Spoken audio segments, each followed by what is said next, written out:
Acara ini dipersembahkan oleh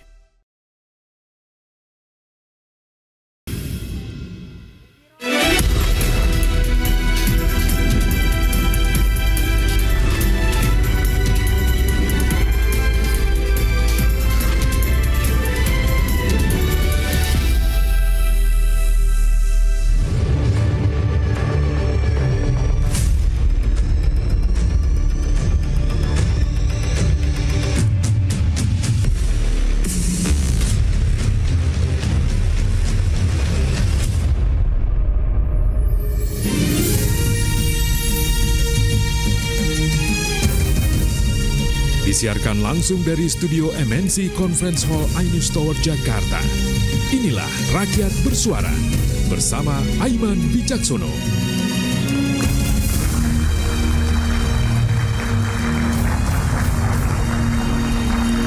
Mungkin banyak yang tidak menyadari bahwa hari ini 28 Januari 2025 adalah persis 100 hari pemerintahan Prabowo Gibran yang dimulai sejak 20 Oktober 2024. Ada banyak pertanyaan, ada banyak juga prestasi harus diakui karena paling tinggi di era-era, bahkan lebih tinggi dari era sebelumnya Presiden ke-7 Republik Indonesia, Pak Jokowi.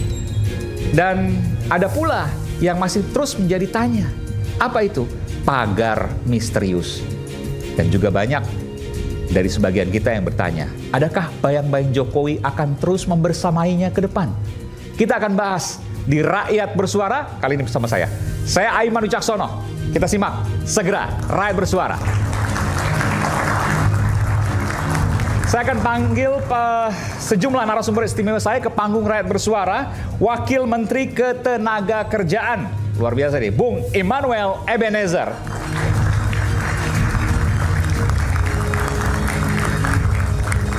Bung Noel, luar biasa. Ini nggak pernah berubah. Jadi pejabat, tidak jadi pejabat, tetap seperti ini. Nah, tapi sekarang nggak pakai pin ya? Ya. Silakan Bung Noel, sebelah sini Bung Noel. Sini gue. Iya, makasih. Kemudian juru bicara Partai Gerindra, Bung Astrio Veligen. Bung Rio.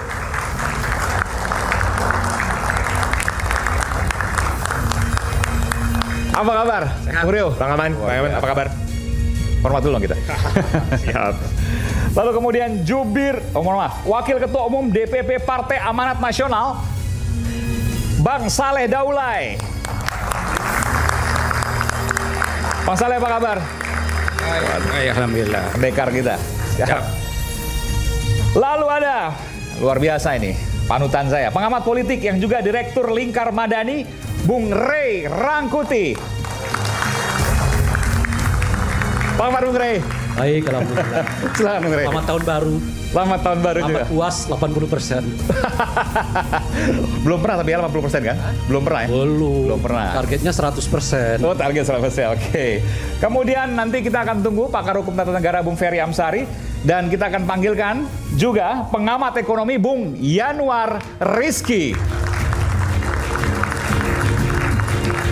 Apa kabar Bung Yanwar? Baik, Lama tak bertemu. Silakan. Dan tadi harusnya ada di tengah mahasiswa, tapi sekarang saya panggilkan ke atas. Ia adalah putra dari Pak Letnan Jenderal TNI Purnawirawan almarhum Murdiono, pejabat di era Orde Baru yang saat ini menjadi aktivis di era reformasi. Bung Iqbal Ramadan, kita berikan tepuk tangan yang paling meriah. Sini aja nggak apa. Nanti nggak apa, nanti. Ya, kita sudah berkumpul semua dan hari ini persis tadi seperti yang saya sampaikan adalah 100 hari ya, per tanggal hari ini 28 Januari 2025. Sebelum saya ke Bung Ray, ke Bung Yanwar Rizky, ke Bung Iqbal Ramadan, saya ingin ke Bung Noel dulu. Kita berikan kesempatan Bung Noel. Terhormat sekali ya kita bisa dihadiri oleh Bung Noel hari ini. Bung Noel, apa yang bisa disampaikan terkait dengan 100 hari hari ini persis sekali 100 hari pemerintahan Prabowo Gibran? Silakan. Pertama-tama Pak Prabowo sebagai presiden tidak pernah menyampaikan target 100 hari. Betul. Itu udah pasti. Tapi itu tradisi demokrasi. Yang Amerika apa? pun demikian. Ya kan kita bukan Amerika. Di Eropa kedua, demikian. ya kedua yang selalu diingatkan oleh Pak Presiden kita adalah kerja setiap hari. Karena kan ada proses evaluasi. Nah itu yang paling penting. Kenapa begitu bagus tingkat kepercayaan publik terhadap Presiden Pak Prabowo? Kenapa? Tidak bicara tentang 100 hari, bicara tentang setiap hari ya terus. Makanya menteri dan wakil menterinya kan semua bekerja dengan maksimal, ikut perintah presiden yang hari ini begitu luar biasa. Sampai di kementerian itu ada pemotongan anggaran yang 50% terkait efisiensi anggaran. Makanya kita bangga sekali. Berapa triliun tuh kalau dijumlahkan? Soal triliunnya berapa ya, saya nggak tahu lah. Puluhan, ratusan saya lupa. Pasti puluhan, pasti ratusan juga. Oh 306 triliun. Itulah kan luar biasa kan. Triliun. Dan itu memang berkali-kali sudah disampaikan Pak Prabowo ketika kampanye 2014. Ada sekitar 30% kebocoran anggaran APBN kita. Ya. Dan dia sudah melihat tuh semua di mana tuh anggaran-anggaran itu. Nah inilah yang akhirnya kita sebagai pembantu beliau harus mampu menerjemahkan apa yang disampaikan beliau. Dan ini kan perintah eksekutifnya, jangan coba-coba mencuri APBN dan APBD. Dan itu kita lakukan. Jadi kalau dulu Pak Prabowo misalnya kita sering mendengar waktu 2014, 2019 bocor. Inilah dibuktikan hari ini. Ya, dia buktikan. 306 triliun itu. Dia selamatkan hari ini. Dia selamatkan tuh. Gitu. Belum yang lain-lainnya. Banyak sekali yang semua tuh akan terselamatkan anggaran-anggaran APBN, dan semua itu anggaran itu akan diberikan ke rakyat langsung. Ya, bentuknya macam-macam, ada yang makan bergizi gratis dan sebagainya. Apalagi nanti ada peningkatan pendidikan, lantas ada banyak investasi yang berbasis kesehatan gratis, kerja, kesehatan.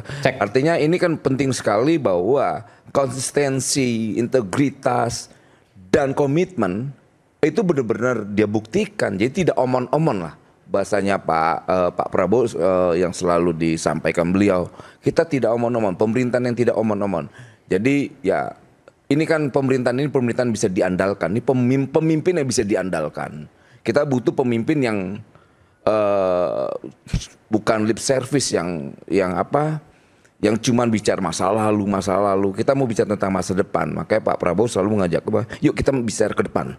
Makanya dia analogikan bahwa kabinetnya seperti sepak bola, dari macam-macam karakter, macam-macam latar belakang, ada yang A, B, C, D, F, G. Kemudian yang paling penting adalah goalnya, keberhasilannya itu yang paling penting, outputnya. 100 hari nggak penting, karena hari ini harus lebih baik dari kemarin, besok harus lebih baik dari hari. Harus terus. Saya mau tanya lu, penting nih. Anda kan wakil menteri. Ya. Sering ikut rapat kabinet, ya mungkin nggak setiap kali ya, tapi sering ikut rapat kabinet. Setiap bulan tuh wajib. Setiap bulan wajib. Wamen ikut. Hadir. Kalau menteri? Kalau menteri kan kadang-kadang biasa seminggu, bisa mau setiap hari juga bisa. Karena gini. Itu nggak kenal hari libur, nggak kenal tanggal merah. Hari libur. Malam Natal saya tetap harus ke bandara. Ngapain? Malam tahun baru sidak. Sorry, hanya Bawaslu yang mengenal presiden itu pernah libur.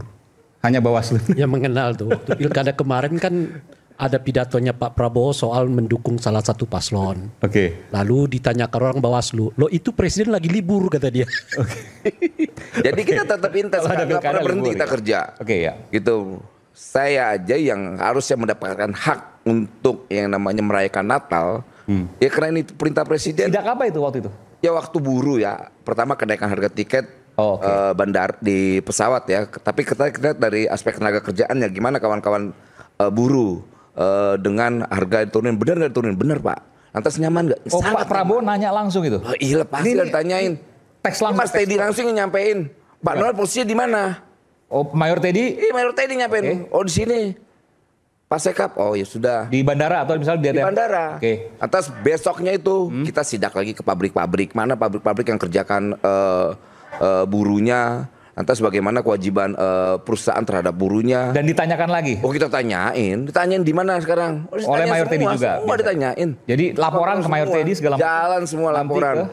Jadi nggak bisa bohong, nggak bisa namanya di eranya pemerintahan Pak Prabowo Gibran ini, menteri, wakil menteri itu leha-leha udah nggak bisa. Jadi kalau laporan nggak, saya penting juga. Kalau laporan nggak langsung ya ke Pak Prabowo, tapi lewat ya pasti Mayor enggak lah, pasti kan ada pertama ke Mayor Teddy kan lihat semuanya, kemudian ya dia pasti report lagi, belum kan nggak bisa dibohongin.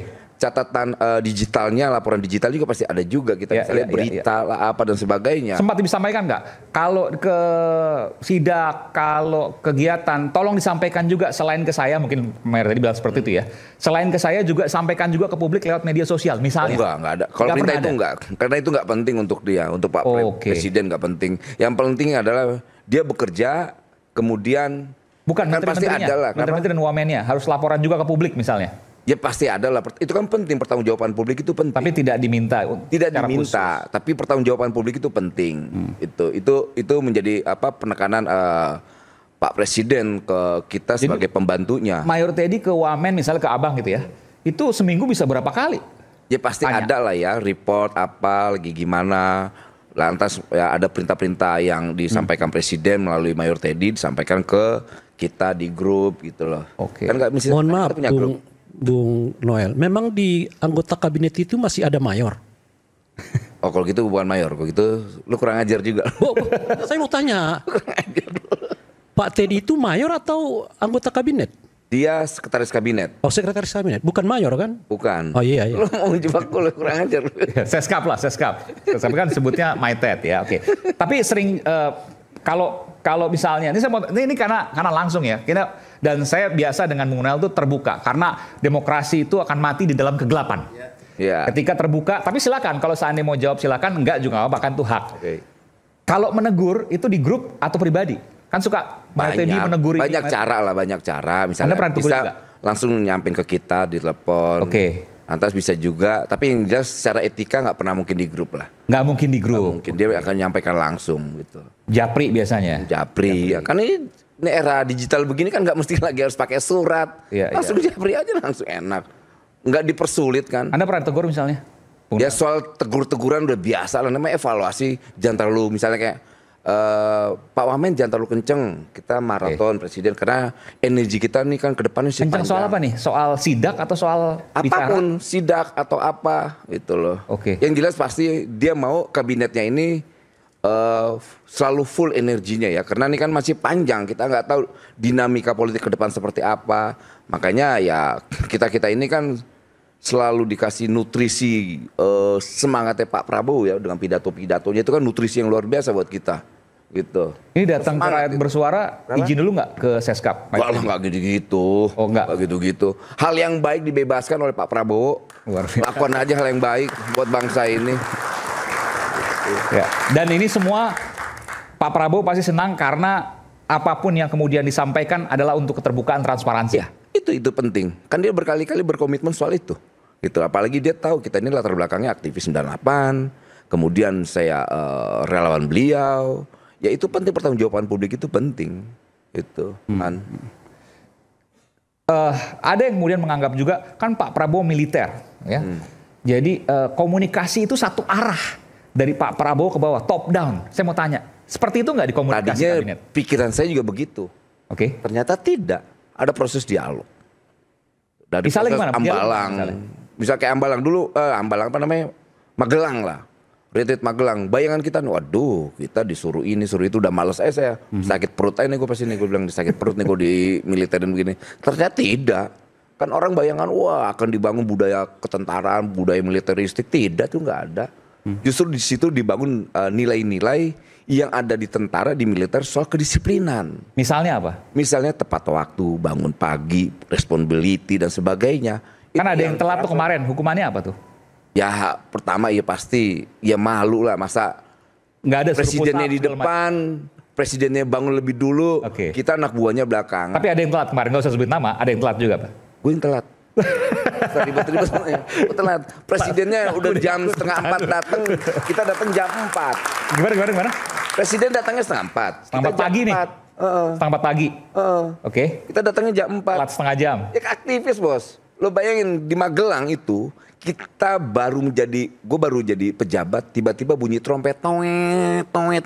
Bayangan kita kan, oh kiamat ini kacau. Serius, gue nggak tahu kok udah bunyi trompet nih. Kok baru jam berapa tuh bunyi trompet tuh? Pagi jam 3, jam 3:30 atau bunyi. Ternyata itu kan tradisi di Magelang ada bunyi-bunyi trompet. Gitu loh, oh bunyi trompet. Gue pikir kan besok udah kiamat kan. Baru jadi pejabat langsung kiamat besok. Waduh. Ternyata tuh Pak Prabowo udah di mana waktu itu? Lapangan atau di ruangan? Lapangan di Magelang itu. Udah di tengah lapangan Pak Prabowo. Jam 3:30 itu. Iya. Jadi trompet berbunyi tuh Pak Prabowo udah di tengah lapangan. Aduh, dia disiplin lah bos. Soal itu paling top tuh orang itu. Tuh masih kuat jalan muter-muter apa. Ya kita kan gue tahu teman-teman gue semua yang aktivis-aktivis itu. Yang garis keras ngerokoknya itu. Ngakuk jalannya, padahal Pak Prabowo udah umur 70 sekian ya kan. Kita yang umur 40 jalannya terpingkal-pingkal tuh bos. Artinya semangatnya dia tunjukin, ini semangatnya. Ini nilai yang kita bangun nanti ke depan. Nah itu yang akhirnya menjadi menjadi nilai yang kita transformasi ke publik. Oh ini loh, jangan males. Republik ini punya pemimpin yang luar biasa dan bisa diandalkan. Dan kita kan menginginkan itu. Dan dia benar-benar bekerja. Apalagi kemarin Pak Hasyim menyampaikan, kita ini udah sering ditipu, sering dibohong-bohongin. Udah nggak bisa lagi lah sekarang. Udah eranya kerja lah. Prabowo udah nggak punya beban terkait masa lalu, bicara tentang duit apa. Dia bicara tentang bagaimana menenteng bangsa ini ke depan lebih bagus dan lebih bagus. Makanya narasi besarnya menghadapi 2045 adalah Indonesia unggul dengan apa? Makan bergizi gratis. Makan bergizi gratis itu bukan bicara tentang bagaimana mengenyangkan perut, tapi mengenyangkan nutrisi orang berpikir, otaknya. Tujuannya ke sana. Iya. Pak Prabowo sempat ngomong, ini bukan soal makanan, ini bukan soal mulut, tapi ini soal pemikiran. Otaknya apa yang disampaikan? Ya itu tadi yang saya sampaikan tadi, dikasih nutrisinya. Nutrisi otak itu penting, jangan dikenyangin aja. Nanti orang Indonesia ini kalau dikasih kenyang malah bukannya lincah bergeraknya, malah jadi nanti males, kan repot. Gitu. Kita mau kalau nutrisi otaknya dibagusin, disuplai, itu kan bagus. Makanya syaratnya kan makanan bergizi gratis. MBG, makanan bergizi gratis. Jadi bukan makan gratis, tapi makanan bergizi gratis, bergizi. Oke. Jadi kalau sekarang 80% lah, bahkan bukan hanya satu survei, beberapa survei, 80% kepuasan atas 100 hari kinerja Prabowo Gibran. Baru 100 hari kan? Iya. 100 hari. Ini paling tinggi nih. Apalagi nanti kalau 200 hari. Sebenarnya pertanyaan saya ada saat itu. Oke. Apa yang membuat Pak Prabowo lebih hebat dari Pak Jokowi soal kepuasan? Kita simak sesaat lagi karena kita akan kembali berdebat. Kita lebih hangat, tapi jangan lupa kopi yang hangat dan juga nikmat bersama saya Aiman Wicaksono di Rakyat Bersuara. Kami akan segera kembali saat lagi.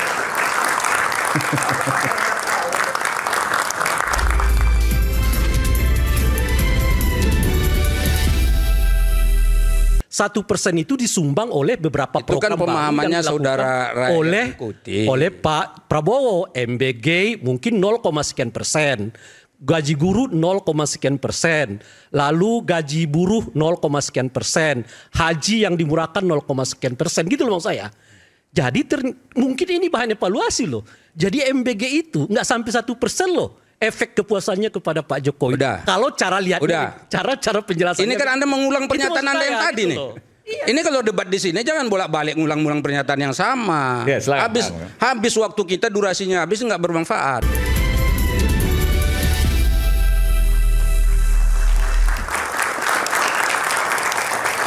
Kembali di Rakyat Bersuara, tadi ada pertanyaan yang masih menggantung dari Bung Rey Rangkuti. Sekarang saya berikan waktu dan tempat. Saya persilakan Bung Rey. Nah, saya bertanya bukan mau komentari. Bertanya betul. Ini makanya.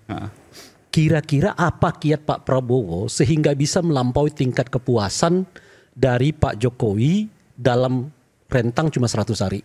Ingat ya, Pak Jokowi itu sampai ke angka 80% itu setelah hampir 10 tahun. Baru mendapat angka 80%. Sebelumnya di bawah terus naik 80%. 80. Ini 100 hari bahkan lebih tinggi dari Pak Jokowi. Sudah lebih tinggi dari Pak Jokowi. Artinya kan. Sebentar, sebelum saya ke Bung Noel dan Bang Rio dan juga Bang Daulay, saya ingin tanya lu, menurut Anda apa? Saya nggak tahu, makanya saya mau tanya. Apa sih kiatnya gitu loh? Hebat sekali Pak Prabowo sehari dalam 100 hari udah melampaui Pak Jokowi gitu loh. Menurut Anda nggak sehebat itu? Siapa? Menurut Anda nggak sehebat itu? Enggak, kan survei itu mengatakan 80%. Hampir semuanya gitu. Kan kita ngikutin survei itu. 80% melampaui Pak Jokowi yang bekerja selama 10 tahun baru dapat 80%. Ini cuma 100 hari. Ya, kan yang kebayang sama saya, dalam 100 hari aja udah 80,9%. Bagaimana kalau 50 tahun? Bisa-bisa sampai 120, 130 loh itu tingkat kepuasannya gitu. Iya, ini Itu bayangan saya. Betul. Bukan Pak Jokowi sebagai presiden yang disebut sebagai paling hebat ya sepanjang sejarah reformasi gitu hanya 80%. Pak Prabowo 80% itu cuma 100 hari gitu loh. Ya. Jadi begini, kita mau lihat apa sih kira-kira ini perlu diluruskan. Jadi maksud Anda bukan Pak Prabowo nggak mungkin bisa 80% melebihi Pak Jokowi, bukan. Tapi kalau 100 hari saja itu bisa 80%, gimana nanti 1 tahun, 5 tahun, 10 tahun kalau 2 periode misalnya. Kalau kita buat 80 aja kan, per 100 hari, katakan per tahun lah. Proporsi gitu. Kali 5. Kan 400% tuh. Saya jawab aja. Saya coba ini. Itu makanya. Ray Rangkuti kan ciri khasnya gitu tuh. Pertanyaan menjebak yang sebetulnya menurut saya kadang-kadang belum tentu kontekstual pertanyaannya. Pertama begini, soal Prabowo dan Jokowi atau Jokowi dan Prabowo.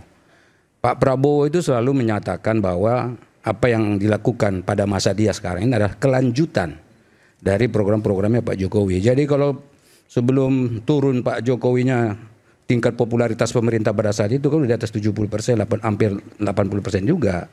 Jadi hanya sebagai kelanjutan sebetulnya ini masuk akal. Itu satu. Kemudian yang kedua, program-programnya Pak Jokowi yang sangat populer kemudian diminati masyarakat itu tidak ada yang dipotong Pak Aiman. Ya coba lihat PKH.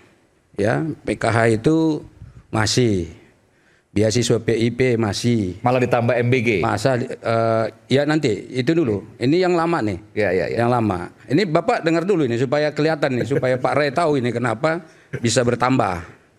Kemudian BPJS Kesehatan yang gratis, Pak. Itu masih juga semua sama ya. Ya. Jadi itu kan besar tuh 96,8 juta orang dapat tuh gratis tuh semua. Kemudian ditambah lagi subsidi, Pak. Di mana-mana itu ada. Dan seterusnya. Jadi banyak program-program yang di masanya Jokowi sekarang malah justru dipertahankan oleh Pak Prabowo.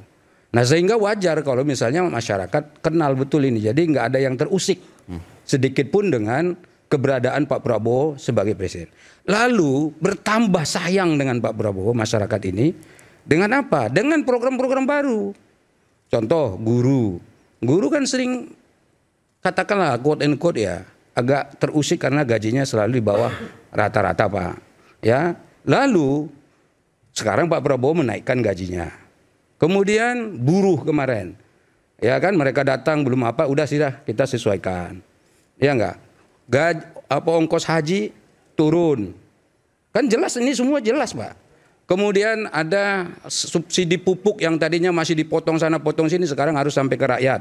Masuk Pak. Irigasi sekarang masuk ke rakyat. Kemudian ada lagi swasembada pangan yang sedang dikerjakan semua rakyat lihat. Itu terbuka dan bisa diaudit. Ditambah lagi dengan program yang sangat populer yaitu MBG. Ini loh. Jadi ini kan sudah sangat populer sekali. Akhirnya naik Pak. Gitu loh. Jadi karena dia memang betul-betul dibutuhkan masyarakat, ditambah lagi diplomasi internasionalnya. Pak Prabowo yang membanggakan kita, Pak. Dia datang ke India dihormati seperti itu. Ya enggak, kemudian ketemu dengan raja di Malaysia dihormati luar biasa dan beberapa negara-negara lainnya betul-betul membuat kita bangga sebagai anak bangsa Indonesia. Dan itu ditayangkan bukan hanya oleh televisi misalnya kayak Kompas, Pak. iNews TV juga menayangkan itu, Pak Iman. Ya, jadi karena itu mestinya ini pertanyaannya saya katakan ya enggak seperti misalnya gini. Oh ini kalau sekarang udah 82%, 83%, nanti 85, 80. Ini bukan angka hitungan kacang. Maksudnya hasil litbang. Paham saya, survei itu kan bukan begitu hitungannya. Ya. Emang begitu hitungannya. Jadi dari survei yang tidak seperti dari itu. Penyampaian Bung saya belum selesai Pak Ray. Makanya saya mau menindaklanjuti dengan pertanyaan supaya dilanjutkan lagi jawabannya. Dari yang disampaikan oleh Bung Partaunan ini mau mengatakan begini, kan tingkat kepuasan terakhir di Pak Jokowi itu 80%. Sekarang 80,9%. Artinya Pak Prabowo hanya menghasilkan 9% tingkat kepuasan. 0,9%. 0,9 ya. Dalam waktu 100 hari. Jadi nggak ada 1%. Dan katakan 1% lah kita bulatkan di 1%. 1% itu sumbangsih dari 1 MBG. Kedua kenaikan guru, kenaikan buruh, ya kan? Lalu apa tadi PPN yang 20%, haji yang dimurahkan. Jadi udah begitu banyak digelontorkan oleh Pak Prabowo, tambahan-tambahan di luar apa yang sudah pernah dikerjakan oleh Pak Jokowi, ternyata tingkat kepuasan ke Pak Prabowo itu masih 1%. Oke, saya jawab ya. Ya, Udah paham, saya udah paham ke pertanyaannya. Dan ini sebetulnya adalah pernyataan yang saya katakan menelikung di ujung, Pak. Sebab apa? Penjelasan saya tidak seperti itu. Saya katakan ini Pak Prabowo ini adalah kelanjutan dari Pak Jokowi. Andai kata programnya tidak bagus, Pak, nggak tertutup kemungkinan turun sampai 50%. Tidak tertutup kemungkinan sampai turun 40%. Karena kelanjutan belum selesai, jangan dipotong dulu. Anda tadi bicara sedikit pun walaupun saya terganggu, saya nggak potong loh. Kita mau mengatakan justru karena kelanjutan, logika yang Anda bangun itu jadi benar. Ini kelanjutan tuh di 80%. Bukan, maksud saya Pak gini. Pak Prabowo sekarang 81%. Itu yang saya katakan. Artinya kalau kelanjutan cuma naik 1%. 1% itu disumbang oleh beberapa itu kan pemahamannya saudara oleh Pak Prabowo. MBG mungkin 0, sekian persen. Gaji guru 0, sekian persen. Lalu gaji buruh 0, sekian persen. Haji yang dimurahkan 0, sekian persen. Gitu loh maksud saya. Jadi mungkin ini bahan evaluasi loh. Jadi MBG itu nggak sampai 1% loh efek kepuasannya kepada Pak Jokowi. Udah. Kalau cara lihat cara penjelasannya. Ini kan Anda mengulang pernyataan Anda yang tadi nih. Iya. Ini kalau debat di sini jangan bolak-balik ngulang-ngulang pernyataan yang sama. Ya, habis waktu kita durasinya habis nggak bermanfaat. Jadi saya mau mengatakan bahwa apa yang dilakukan oleh Pak Prabowo disukai, disetujui, diminati oleh rakyat. Buktinya apa? Yang melakukan survei bahkan bukan Gerindra. Bukan pemerintah yang bikin survei. Yang bikin survei Kompas, Pak. Bapak tahu nggak latar belakangnya misalnya Kompas ini seperti apa mereka bikin survei? Selalu dijadikan panutan. Orang selalu percaya dari dulu sampai sekarang Kompas jadikan sebagai panutan, Pak. Dan nggak mungkin misalnya semua rakyat ini, oh deh kamu nanti pilih begini, kamu kasih tahu begini. Tidak. Ini independen. Jadi kalau misalnya hasilnya seperti itu, dah betul bahwa itulah hasil yang diinginkan secara objektif oleh rakyat. Itu buktinya. Tidak meragukan hasilnya, Bung. Itu bukan. Yang keliru itu justru. Tapi dia justru karena kita berdasarkan survei itu. Survei itu mengatakan 81% kan. Kita andaikan. Lalu Anda menjelaskan 80% itu bagian dari kelanjutan kesuksesan Pak Jokowi. Oke, saya ambil tuh. Berarti Pak Jokowi udah menyumbang 80%. Kalau angkanya cuma 81%, berarti Pak Prabowo masih ini 1%. Anda yang ketiga kali nih mengulak-ulak balik ini. Iya, itu kan penjelasan enggak, yang ketiga kali. Enggak, ini saya juga akan mau menyatakan bahwa apa yang mau katakan lagi? Saya mau katakan bahwa pemahaman terhadap survei tidak seperti itu. Seperti apa? Lanjut misalnya begini. Sekarang misalnya katakan mohon maaf ada satu orang presiden terpilih. Ternyata rakyatnya tidak suka, Pak. Dalam hitungan 6 bulan bisa jatuh. Coba bisa nggak? Mungkin sekali rakyat nggak suka jatuh dia. Di dalam kepemimpinan kita misalnya kayak kemarin siapa di presiden kita yang singkat? Misalnya mohon maaf Gus Dur kurang terkenal apa, Pak?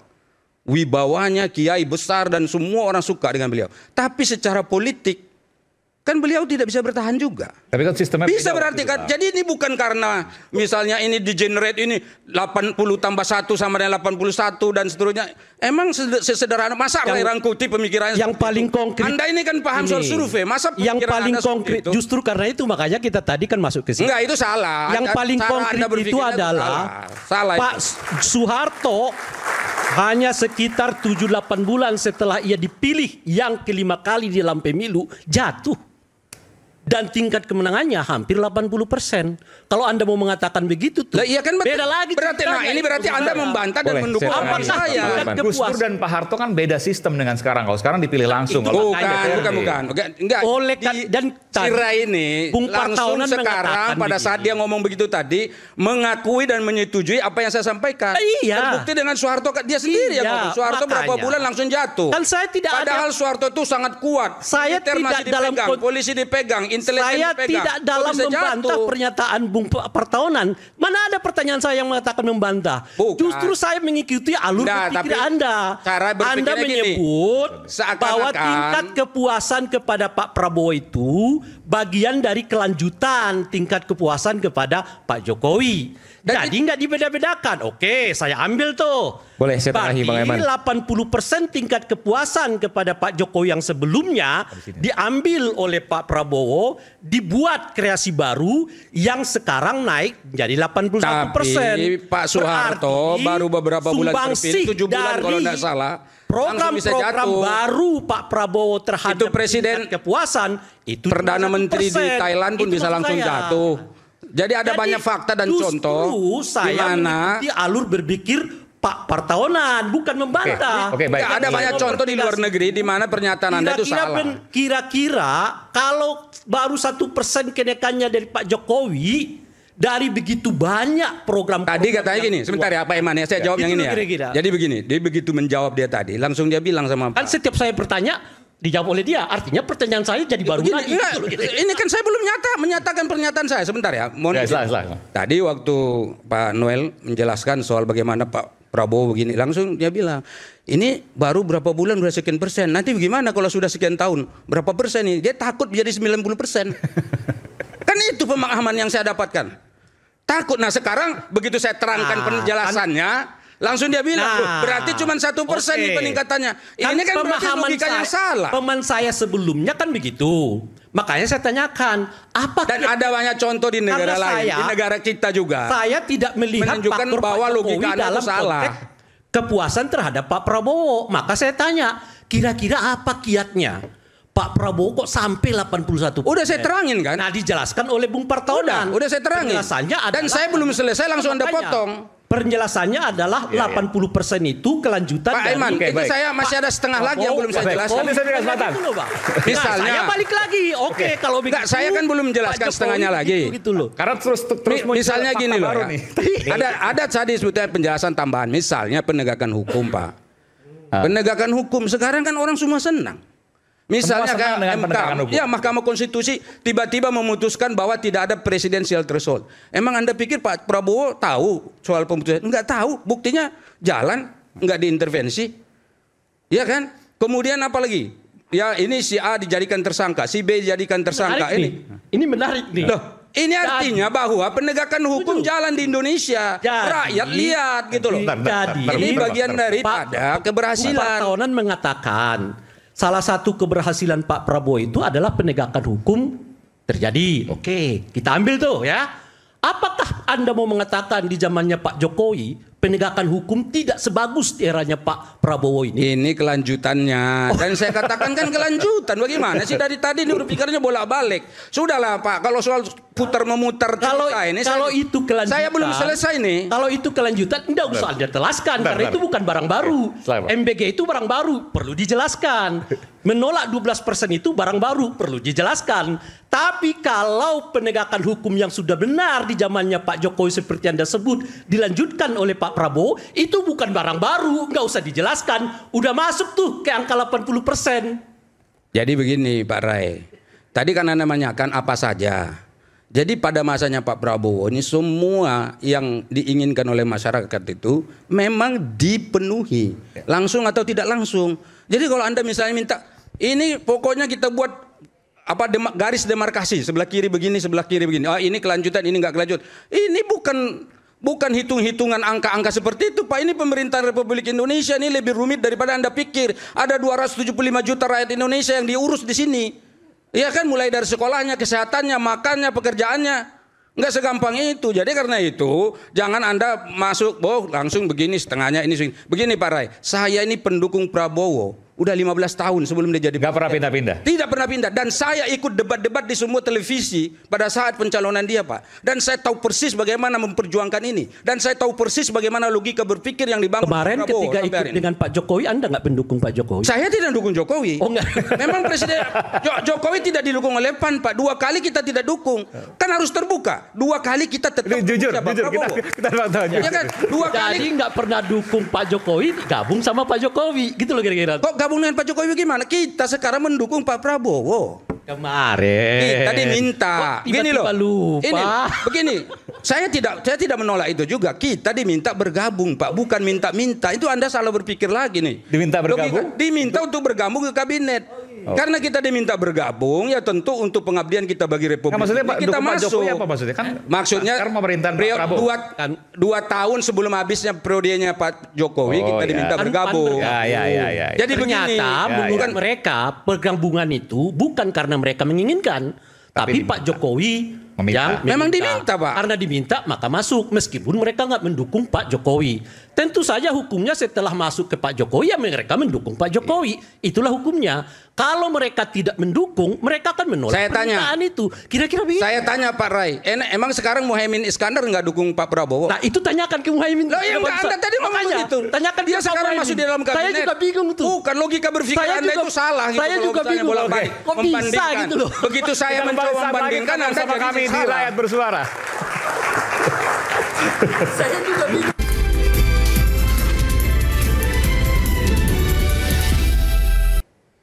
Mendukung Prabowo Subianto bukan juga dengan meninabobokan dia dengan persepsi hasil survei.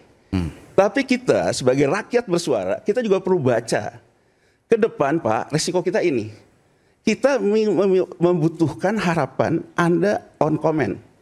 Sebagai pemimpin yang kuat, memimpin masa-masa sulit ini. Kembali di Rakyat Bersuara, saya Aiman Wicaksono. Tadi soal bicara angka-angka. Nah kalau angka-angka saya serahkan kepada ahlinya. Bung Yanuar Rizky. Bung Yanuar, kalau tadi sebutkan angka-angka, ini jadi orang bingung kan. Misalnya begini, 80% Pak Jokowi sebelumnya 80 kurang dikit lah ya. Pak Prabowo hampir 81%, artinya nambah 1%. 1% itu bermacam-macam, tadi disebutkan. Makan bergizi, gaji guru, gaji buruh, kemudian juga apa lagi?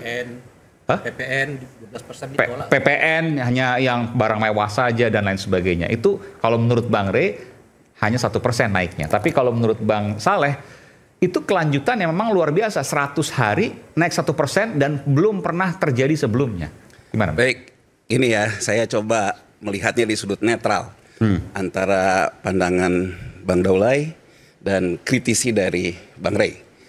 Kan survei ini terhadap 100 hari. Iya, lebih dari 100 hari Oke. ini terkait dengan persepsi saat ini. Ya. Nah, dalam persepsi 100 hari saat ini, kita itu masih menjalankan APBN 2024. Ya. Jadi yang namanya tekanan fiskal belum terjadi.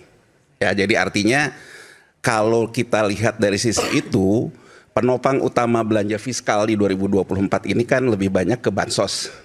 Ya, Bansos, oke. dan sebagainya. Habisnya di bansos gitu Habisnya ya? di bansos. Dan masih dilanjutkan lagi setelah 20 Oktober pelantikan ada pilkada. Ya. Jadi kalau kita lihat dari basis responden, dia masih mendapatkan apa yang dia dapatkan dalam artian keberlanjutan dari sudut pandang yang dia terima. Gitu ya. Maksudnya keberlanjutan dari Pak Jokowi? Ya, kan ini baru dari 20 Oktober sampai Desember ini gitu ya. Ada Pak Prabowo kasih pendapat ya, misalnya upah guru dan sebagainya. Tapi kan realita yang terjadi itu di masyarakat kan apa yang dia terima. Iya. Gitu loh. Basis surveinya, hasil pemilu dan sebagainya kan menunjukkan bahwa relevansi antara belanja sosial ya kan dengan kemenangan pemilu dan juga dengan survei ini masih berlanjut ya. Itu satu. Nah, apa yang dikritisi oleh Bang Rey ini gini, kita harus lihat di samping kita ngelihat kondisi saat ini, kalau orang-orang kayak saya di dunia pasar keuangan, grafik hari ini kira-kira di depan ahead the curve-nya kayak apa. Itu yang tadi dikatakan, ada orang pemilu menang banyak, Bangladesh menang banyak, 6 bulan jatuh. Kenapa dia jatuh? Dia tidak bisa lagi menjaga fiskalnya untuk yang disebut dengan bansos dan sebagainya ketika memasuki APBN baru. Karena Maksudnya bansosnya nggak diberikan lagi? ya karena APBN-nya sudah terbatas. Ini yang terjadi di Bangladesh di 2024. Jatuh Ya, dia Bangladesh. jatuh. 6 bulan walaupun dia landslide. Menangnya luar biasa. Jatuh. Oke, itu Bangladesh baru terjadi di 2024. Nah, kita juga perlu membaca Thailand juga ya. apa yang terjadi juga yang pernah kita alami di zaman Pak Harto. Ya, Pak Harto menang pemilu paling meyakinkan. Ya. Bahkan dalam sejarahnya Golkar itu sampai 80% menang pemilu terakhir gitu ya. Sangat meyakinkan. Tapi ketika pemerintahan itu berjalan dihantam oleh nilai tukar yang naik tajam Ya. dan sebagainya. Dua penopang utama Pak Harto untuk basisnya di bawah yaitu subsidi BBM untuk kelas menengah dan sembako. Kita perlu ingat, zaman Pak Harto dulu basisnya menjaga 9 bahan pokok lewat Bulog. Nah, dua hal ini sudah tidak ada ruang fiskalnya, APBN-nya nggak ada. Ya kan? Karena APBN nggak ada. Udah nggak ada uangnya lah gitu? Ya nggak ada duitnya. Oke. Duitnya nggak ada dan kemudian ya tertekan oleh krisis moneter dan sebagainya. Nah, ada LOI, IMF dan cerita macam-macam lah, ya.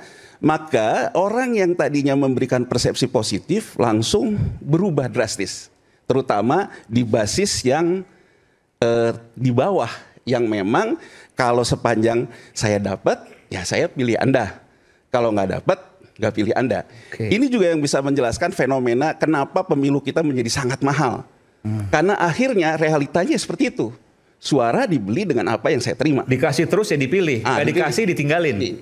Nah, sekarang kita lihat terhadap sinyal ini dalam 100 hari pertama, ada nggak kesadaran Pak Prabowo? Ada, kalau saya lihat gitu ya. Pak Prabowo sendiri saya yakin kalau kita bicara di sini, ya mungkin dia akan bicara seperti tadi, kita bangga dinilai baik. Tapi saya yakin kalau dia dalam ruang yang sangat strategik di dia memahami ada ancaman besar juga di dia. Mau sampai kapan mengasih terus? Itu kan pertanyaan. Problemnya di 2025, 2026, 2027, belanja rutin kita naik karena hutang jatuh tempo kita naik tajam akibat dari COVID. Jadi Bang Aiman, kalau kita lihat hutang kita net kenaikan terbesar itu terjadi di 2020. Netnya. Jadi kan akumulasinya orang bilang sampai 8.000 dan sebagainya. 2020. Nah, hutang kita in average rata-rata jatuh tempo di 300, 400 setiap tahunnya, gitu ya. Yang kemudian itu udah plus bunga belum? Bukan, hutang pokoknya dulu. Pokoknya Pokoknya belum bunga itu ya. Nah, Bu Sri Mulyani sebagai Menteri Keuangan kira-kira di Oktober atau November ya di Komisi 11 ya di DPR, dia bilang bahwa kita mengalami smooth landing. Dia bilang stabilitas sistem keuangan. Bapak dan Ibu sekalian di DPR, bisa kita search lah ya di berita ya. Bapak Ibu sekalian tidak pernah menyadari bahwa hutang jatuh tempo kita di 2024 kita revolving. Jadi artinya 400 itu ditukar oleh surat hutang baru Bang Aiman. Oke. Nah sekarang saya kembali. Bentar. 400 ditukar dengan surat hutang baru artinya gali lubang tutup lubang? Gali lubang tutup lubang. Oke. Nah sekarang kita lihat di RAPBN 2025. Ya. RAPBN 2025 hutang jatuh temponya naik 2 kali lipat jadi 850 T. Ini akan berlanjut di 2026 850 T lagi. Terakhir di 2027 850 T.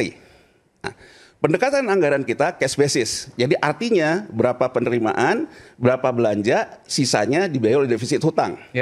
Nah, belanjanya naik karena hutang. Jadi artinya ruang untuk belanja rutin yang dalam artian ekspansi fiskal harus ada yang mengalah. Ekspansi fiskalnya apa? Ya salah satunya soal bansos, belum Pak Prabowo nama MBG. Makanya tadi ada hukum yang dikatakan kalau tidak dikatakan ya jangan ditanyakan. IKN walaupun tidak dinyatakan tapi sebetulnya sudah ditinggalkan. Anda melihat bahwa IKN pasti akan ditinggalkan? Setidaknya di RAPBN 2025 dia tidak akan pakai. Walaupun tidak diucapkan. Ya, walaupun tidak diucapkan karena beratnya ruang fiskal. Nah, dari beratnya ruang fiskal ini belum ke persoalan bayar bunga hutangnya. Ada juga tekanan yang sifatnya dari penerimaannya, turunnya PPh kita, turunnya akumulasi premi ketenagakerjaan yang menunjukkan adanya PHK, banyak Bang Nol ini gitu ya. Nah, jadi dalam titik sentral berpikir kayak gini, ahead the curve, di depan kurva, itu kita bisa lihat ini akan ada resiko yang harus dimitigasi. Ini masuk ke pertanyaan Ray tadi. Ke pertanyaan Ray tadi, kalau kita lihat ahead the curve, kalau dia bisa mengelola dengan baik, gitu ya, tidak akan terjadi gejolak, tidak akan terjadi harus terpaksa, tidak memberikan lagi bansos dan sebagainya, mungkin tidak ada apa-apa. Tapi kalau misalnya dalam perjalanannya nanti ada sesuatu yang tidak bisa diberikan, itu akan memukul balik. Itu yang terjadi di Bangladesh. Maksudnya tidak bisa diberikan, bansosnya dikurangi dan lain-lain. 2024, itu yang terjadi di 2024 di Bangladesh terjadi. Itu akan terjadi sesuatu. Di Pak Harto. Jadi membaca survei ini menurut saya kembali kepada satu prinsip dasar. Kawan terbaik dari pujian adalah kritik. Ya. Tadi pembahasannya politik, dukung Prabowo, dukung Jokowi. Menurut saya, apapun pilihan kita, presiden kita saat ini adalah Prabowo Subianto. Mendukung Prabowo Subianto bukan juga dengan meninabobokan dia dengan persepsi hasil survei. Tapi kita sebagai rakyat bersuara, kita juga perlu baca ke depan Pak, resiko kita ini. Kita membutuhkan harapan Anda on comment. Sebagai pemimpin yang kuat, memimpin masa-masa sulit ini. Nah, secara ekonomi sulit ini. Sulit, ya. Jadi sulit. artinya, tapi sebentar ini, kan tadi bisa istilah revolving. Gali lubang, tutup lubang. Jatuh tempo 2025, gali lubang, tutup lubang. Kita utang lagi. Meskipun nanti dengan konsekuensi lebih tinggi bayarnya. 2026, 850 triliun juga demikian. Apakah mungkin seperti itu? Ini ya Bang Iman ya, sekarang penerimaan negara. Katakan 100. Kita ngomong belanja rutin, non bayar bunga hutang, kemudian bayar jatuh tempo. Katakan aja pakai angka Oktober deh. Angka Oktober keseimbangan primernya masih surplus sekitar 39 triliun. Tapi setelah bayar bunga hutang jadi defisit 939. Artinya kalau hutangnya, beban hutangnya nambah, keseimbangan primernya pun akan negatif. Artinya apa? Buat belanja rutin yang sifatnya dibayar penerimaan negara, tidak bisa dibayari oleh hutang. Gini loh, gampangnya gini. Penerimaan 100 nih Bang Iman ya. Kemudian ada 100 belanja rutin. Nerusin bansos, MBG dan sebagainya lah. Itu 100. Tapi kemudian ada tambahan harus bayar hutang. Itu belanja rutin juga, hutang jatuh tempo. Hutang jatuh tempo 850. Oke. 850 ini diambil oleh menerbitkan hutang baru. Artinya hutang baru yang diterbitkan untuk menutup hutang lama tidak bisa dipakai untuk mengatasi ekspansi fiskal. Betul. Belum lagi kalau ada tekanan di sisi penerimaan. Makanya yang dilihat ya, tekanan sisi penerimaan itu misalnya pajaknya nggak capai target, kurang dan lain sebagainya. Nah, karena ada resiko, bocor, ada resiko itu apa yang namanya fiskal cliff ya, jurang fiskal. Makanya kan yang dilihat ekonomi kita ini kan bertumpu ke sisi konsumsi. Kemarin Bu Sri Mulyani menanggapi Trump, menanggapi segala macam, dia bilang APBN itu harus sesuai dengan kondisi perekonomiannya. Jadi dengan kata lain, walaupun kita ini tidak bisa kayak Argentina, tapi likuiditas perekonomian teratasi. Itu juga mengkonfirmasi kenapa konsumsi kita naik, tapi underground ekonominya juga naik. Pinjol naik, ada judol, ya, ada segala macam. Nah, kalau ini sekarang misalnya dipaksakan naik ke atas, ya udah deh, walaupun masyarakat misalnya nutupin oleh pinjaman, oleh makan tabungan, artinya satu-satunya potensi penerimaan negara ada di konsumsi. Makanya idenya naikin PPN, konsumsi. Nah, apa yang saya baca bahwa Pak Prabowo membaca ahead the curve, dia di last minute di 31 Desember di Departemen Keuangan, dia batalkan. Karena kalau Bang Aiman perhatikan, kalau kita lihat real time, kita analisa kecenderungan medsos, ya medsos kelas menengah yang tadinya juga memilih Pak Prabowo dan segala macam, kelas menengah mulai menemukan konsolidasi musuh bersama, kenaikan PPN, kenaikan pajak, dia batalkan, dia paham betul bahwa kalau dia lakukan ini, surveinya sekarang begini, tapi di 2025 bisa mempercepat kelas menengah yang melakukan konsolidasi musuh bersama. Itu jelas. Jadi kalau saya lihat, terlepas dari hasil survei ini, Pak Prabowo jelas melihat bahwa dia harus menghentikan yang namanya musuh bersama yang terkonsolidasi di kelas menengah. Nah, tantangan-tantangan seperti ini kan masih akan terus berlanjut nih. Nah, saya melihatnya gini Bang Aiman. Jadi sebetulnya Pak Prabowo ini satu kan tadi Bang Aiman di awal di bawah bayang-bayang Jokowi dan sebagainya ya. Masih itu, betul. Ya kalau sekarang sebetulnya kalau kita lihat dengan walaupun tidak mengucapkan IKN kan sudah tidak lagi jadi isu besar. Ya, kemudian dia mencoba mengefektifkan makan bergizi gratis sebagai program yang sama sekali berbeda dengan Pak Jokowi sebelumnya, tidak ada. Dan kemudian dia mulai menyadari ruang fiskal yang menyempit, melakukan penghematan 306 triliun yang dilakukan sekarang loh, bukan di awal. Jadi sebetulnya mengikuti juga Argentina walaupun tidak seradikal Argentina. Ya, jadi melakukan penghematan belanja 306 gitu. Nah, terus pembiayaan lain dan sebagainya. Jadi kalau menurut saya ujian yang akan menerpa Pak Prabowo sebetulnya di 2025, 2026, 2027. Dan suka tidak suka, Pak Prabowo pada akhirnya harus mengevaluasi belanja masa lalu. Utang maksudnya? Ya tadi kan yang dikatakan APBN yang bocor lah, ya kan penegakan hukum segala macam. Jadi beban berat belanja masa lalu ini kan harus dia katakan direview. Dan ini pada akhirnya pelan-pelan ya dia harus melepaskan diri juga dari bayang-bayang Jokowi. Itu keniscayaan Anda keniscayaan, karena gimana lagi gitu. Kalau sekarang misalnya mau meneruskan IKN, masih mau meneruskan bansos, ada MBG dan sebagainya.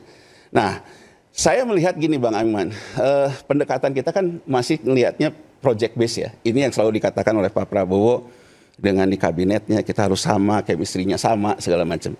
Karena kalau saya lihat sih sebetulnya yang dia inginkan dari makan bergizi gratis itu program. Jadi dengan program makan bergizi gratis, orang yang dikasih nutrisi gratis, menghidupkan dapur umum kayak di India. Jadi menggerakkan perekonomian di bawah. Nah, sejauh ini kan sebetulnya pendekatannya masih seperti bansos, keberlanjutan cara berpikir Jokowi juga.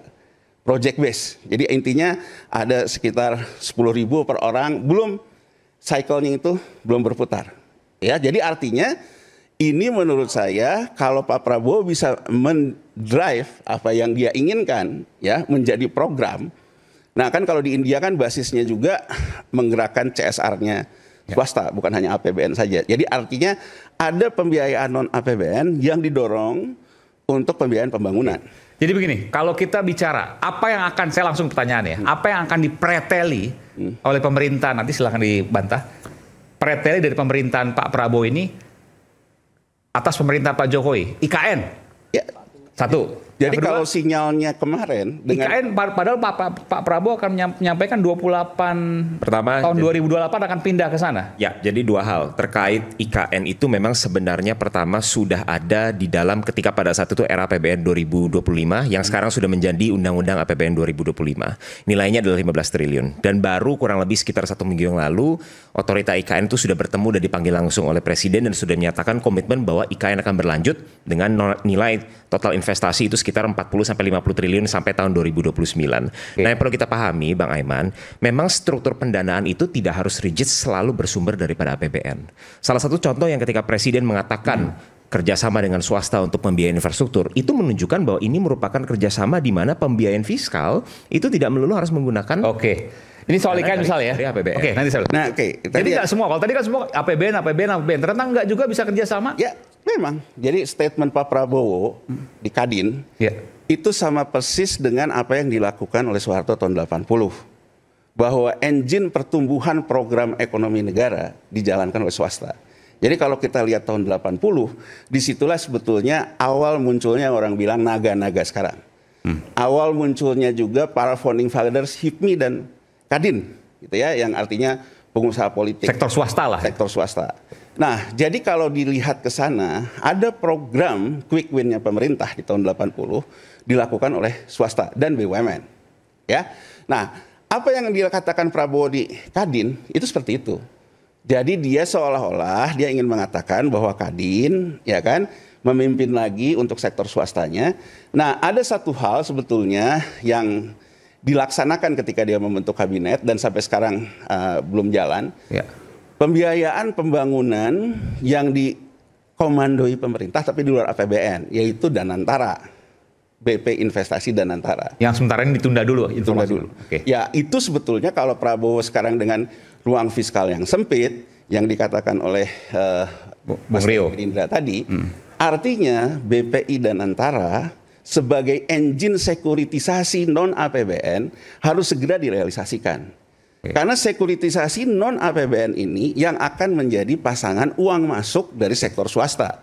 Nah, cuman pertanyaannya Bang Aiman gitu ya, seberapa kuat Pak Prabowo memimpin orkestrasi oligarki? Kalau misalnya tahun 80, Pak Harto kan jelas, ada Naga 9, ada HIPMI, ada Kadin. Kamu dapat ini, tapi no politik. Anda boleh kaya, tapi Anda nggak boleh politik. Kalau sekarang? Dan terus setiap ada di tapos kolom pencapir, dia bilang sama Naga ini, dia bilang sama orang-orang Kadin HIPMI ini, kasih ini ke petani. Kan gitu modelnya. Model kepemimpinannya seperti itu, bahwa saya memberikan Anda program pemerintah, saya memberikan Anda akses ke perbankan. Mungkin Anda ikut saya, nurut sama saya. Nurut sama saya. Kalau sekarang nggak bisa seperti itu? Nah, menurut saya, ini pandangan saya juga kan nggak pernah ngobrol sama Pak Prabowo ya. Jadi artinya kalau saya lihat yang sesuai judul acara ini, yang pagar laut ini, sebetulnya sinyal Pak Prabowo ingin memukul mundur lagi bahwa oligarki yang sekarang sudah terlibat jauh ke politik untuk mundur ke belakang. Politik bukan ruang kamu. Karena pagar laut masuk dalam ranah politik. Ya, kan ini menjadi isu politik akhirnya. prosesnya. Jadi isu karena melibatkan kementerian dan lain sebagainya. menjadi isu politik. Jadi maksudnya gimana? Kalau pagar laut ini adalah, ini nanti silakan disampaikan. Ini bacaan saya ya. Iya, yang nggak apa-apa, kan ini bebas saja. Jadi pagar laut ini adalah pesan Pak Prabowo untuk memukul mundur para swasta ini. Iya, ke belakang bahwa Anda hanya berbisnis. Mungkin nggak dipertegas dulu swasta mana nih? Ya gini, Ya kan? Swasta yang membantu selama ini ke Pak Jokowi. Iya, itu Itu maksud maksudnya. saya. Nih, gini ya. Jangan-jangan pada saat yang sama Pak Prabowo sedang membangun kelompok swasta yang lain. Oke. Kan sangat mungkin. Bang Aiman, terjadi. ini saya rasa ini sudah Kita nanti akan berikan kesempatan. sangat berbahaya dan nanti kita akan tendensius. berikan kesempatan kepada Bung Rio. Tapi nggak apa-apa, biarkan rakyat bersuara dulu. Nanti saya akan berikan kesempatan pada Bung Rio, Bung Saleh, dan juga Bung Noel. Jadi gimana? Ya, Silakan. oke. Nggak, ini kan ini analisa. Analisa kan bukan fakta, Ya. tapi bisa juga pemikiran. Silakan. Ya, gini Bang Rey. Bang Aiman ya. Pak Prabowo juga mengatakan yang soal korupsi itu diampuni asal uangnya kembali. Ya. Ya. Saya bacanya kan gini, ya. Coba lihat deh, kita ambil angka deh, ya. Sekarang yang pagar laut ini kan Agung Sedayu dan Salim Group membeli perusahaan yang sebetulnya bukan perusahaan properti, tapi dia perusahaan terbuka, go public di tahun 2021. Kemudian dia mengakuisisi banyak perusahaan yang punya aset tanah segala macam ini. Perusahaannya jadi besar. Coba kita lihat neraca Pani ini, ya, Pupuk Indah, Pantai Indah Kapuk 2 ini yang TBK.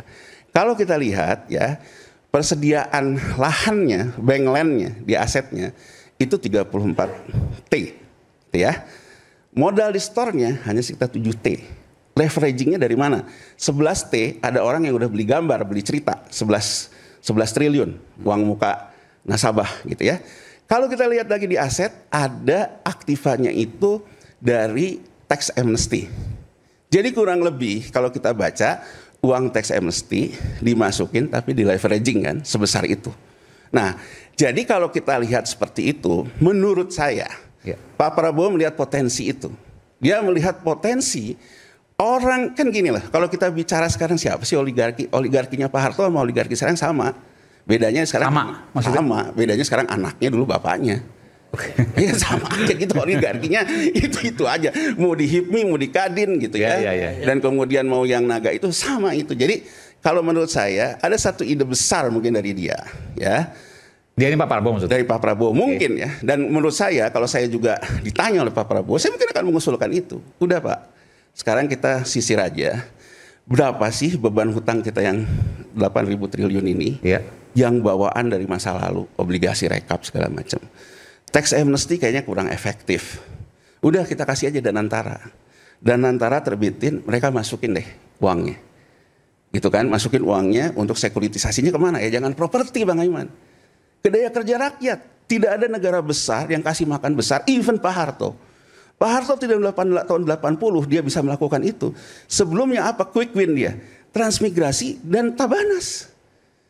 Jadi dia melakukan land reform, memindahkan orang, cetak sawah yang berhasil kalau sekarang keliling dari Sabang sampai Merauke, hanya bekas transmigrasi. Non transmigrasi nggak ada yang berhasil. Jadi artinya saya melihat itikat itu ada. Dia bentuk juga Menteri Transmigrasi. Pak Prabowo menurut Anda udah on the right track? Ya, cuman sekarang ada beberapa Menteri Transmigrasi. Cuma nggak ada yang berani untuk mengungkapkan aja kan? Ya. Kita kembali saat lagi.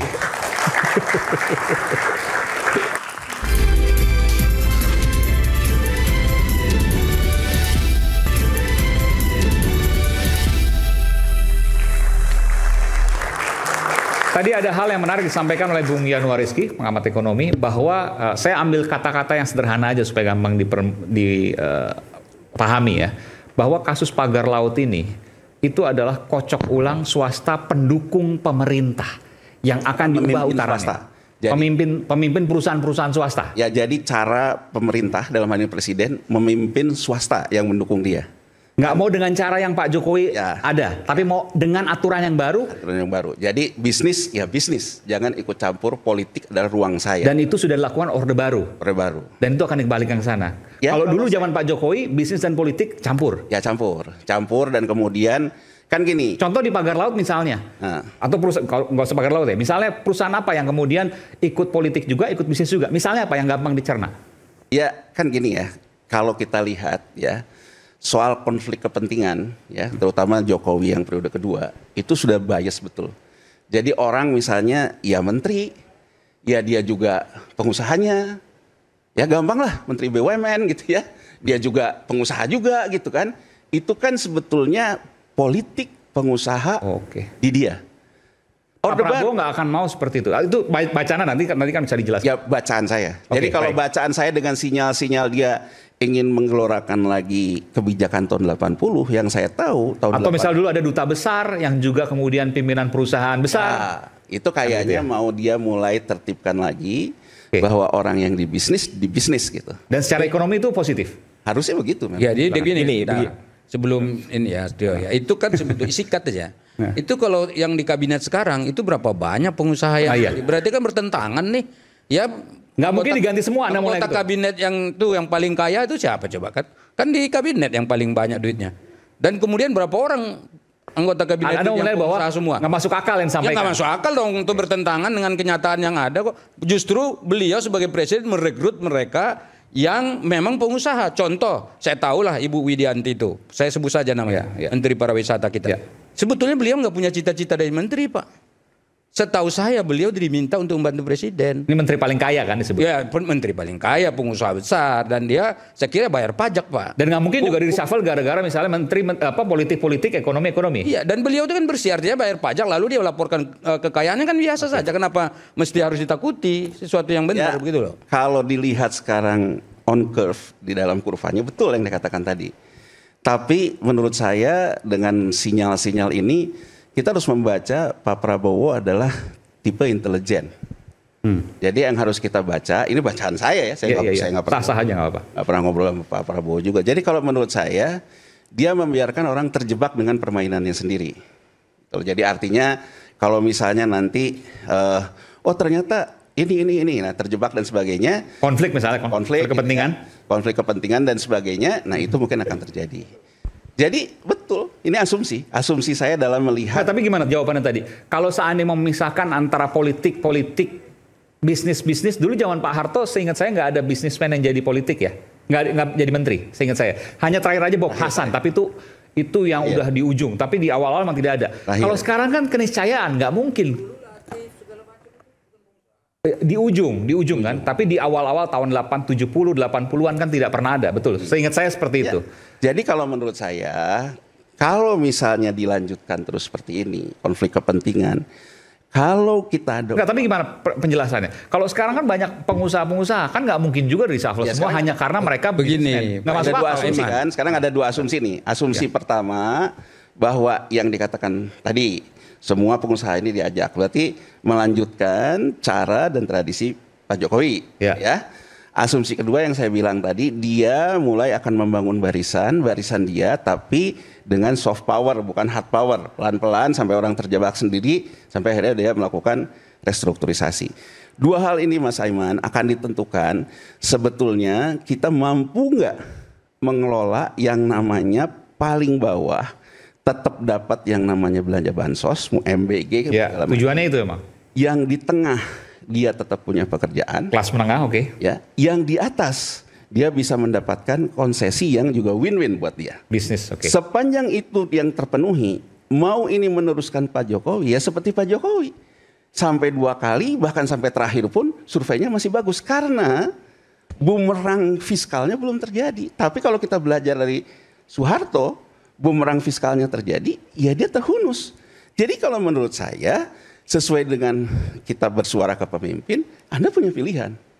Anda mau jadi game changer, atau Anda ingin meneruskan game.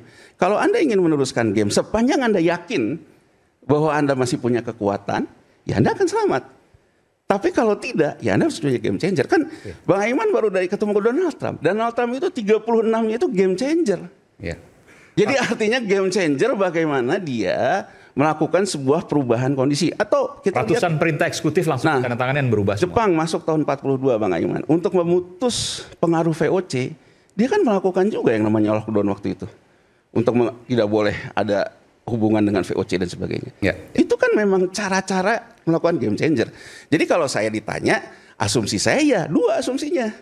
Melanjutkan permainan, atau game changer. Tapi dari dua asumsi ini, apa sih yang dibutuhkan rakyat? Stabilitas. Stabilitas hanya bisa dicapai kalau Anda masih bisa melakukan belanja sosial ke bawah, Anda memberikan pekerjaan ke tengah, Anda bisa win-win dengan yang di atas. Apapun pilihannya. Dan itu harusnya adalah mengubah. Kalau saya yang ditanya, menurut saya harus ada game changer. Karena persoalannya tekanan fiskalnya sudah besar. Tapi kan bisa saja seperti yang dikatakan tadi.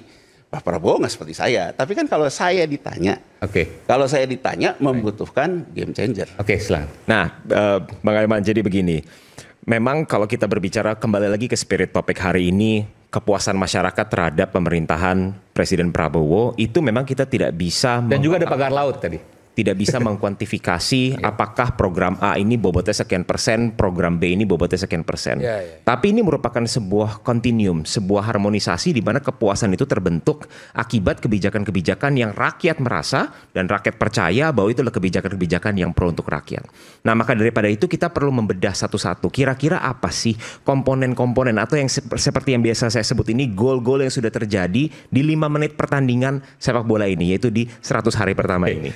Nah, sebelum itu kita perlu mengklarifikasi beberapa hal. Saya rasa tadi ada beberapa statement yang terlalu tendensius. Yang mana tuh? Silakan contoh misalnya ada kesan ingin mengsegregasi atau mengkotak-kotakan swasta dengan pemerintah. Yang saya rasa itu tidak sepenuhnya sama sekali tidak betul. Swasta dengan politik maksudnya? Swasta dengan politik. Bisnis ya bisnis aja. Kenapa contoh politik. Misalnya? Nggak begitu ya? Sama sekali tidak begitu. Kenapa? Karena Presiden Prabowo dalam berbagai kesempatan juga selalu mengajak swasta untuk berturut serta untuk membangun bangsa ini.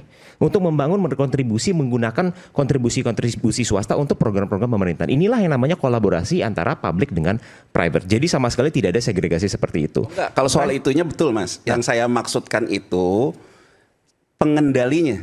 Jadi pengendalinya adalah pemerintah. Kalau sekarang ini kan ada pengendalinya Emang juga. zamannya Pak Jokowi pengendalinya, bukan ya misalnya juga. Undang-undang Ciptaker bisa sekian cepatnya itu kan kalau nggak ada saweran kan nggak mungkin, Mas. Dari pengusaha maksudnya? Iya, kalau nggak ada saweran. Ini yang saya bilang tendensius. Pengendalinya itu simpel, Bang Aiman. Pengendaliannya adalah aturan yang berlaku seperti apa. Ini bukan masalah hanya kasus soal pagar laut atau kasus-kasus yang lain. Ini semuanya seragam. Presiden mengatakan bahwa kita justru ingin mengajak swasta untuk membangun negeri, tetapi rambu-rambu yang ada, aturan-aturan yang ada itu harus dipatuhi. Siapapun swastanya, semuanya terbuka lebar asalkan mengikuti aturan. Tapi saya mau tahu, ini tudingan, boleh saya bilang tudingan. Jadi di zaman sekarang kalau bukan merupakan game changer, maka Pak Prabowo akan diatur oleh swasta, itu yang Anda sampaikan kan? Ya. Kalau tidak mengubah. Kesan yang paling semakin mengerucut ya dibalik kan gini. Melanjutkan Jokowi ini artinya diatur oleh swasta kan gitu. Melanjutkan Jokowi ini juga sebetulnya ada memecah suara kelompok kelas menengah demokrasi, ya kan, yang tadinya mendukung Jokowi dengan segala macam yang terjadi, dengan melihat konflik kepentingan segala macam, sekarang sangat kritis loh terhadap persoalan demokrasi, demokratisasi dan sebagainya. Nah, ini juga adalah satu fakta. Jadi kalau misalnya yang ini, misalnya, oh biarin aja lah, dia nggak membahayakan. Betul, dalam survei mungkin suaranya nggak termasuk yang disurvei. Tapi ini hanya bisa dicapai kalau orang yang disurvei tetap puas. Puasnya orang yang disurvei ini apa? Ya dapat bansos. Zaman Pak Harto ya dapat sembako, dapat BBM. Ya apa kaitannya itu kemudian dengan mengatur ulang swasta lagi? Kan ada kaitannya. Gini Mas, untuk punya uang fiskal yang dalam fiskal yang sempit, ambil kata saya akan menerbitkan sekuritisasi lewat dana antara di luar APBN. Kan harus ada yang beli di tengah situasi global juga yang uncertainty. Yang membeli ini kan pasti swasta kan? Ya kan? Ya. Pasti swasta. Nah kalau swasta misalnya mau, oke Pak, saya beli proyek saya, tanahnya tolong dikasih ke saya. Nanti saya tanah ini, saya go public segala macam. Kan nggak bisa begitu. Oke, dia ngatur tuh. Dia yang ngatur. Pak Prabowo nggak mau itu. Kalau kita lihat Trump deh, nggak usah kita ngomong Prabowo dulu deh. Trump dari 36 order itu seperti itu. Misalnya soal gas, ya, yang dia bilang, misalnya kita ambil contoh Trump deh, game changernya apa nih? Soal gas gitu, karena di Amerika Serikat itu employment-nya itu datangnya dari industri migas.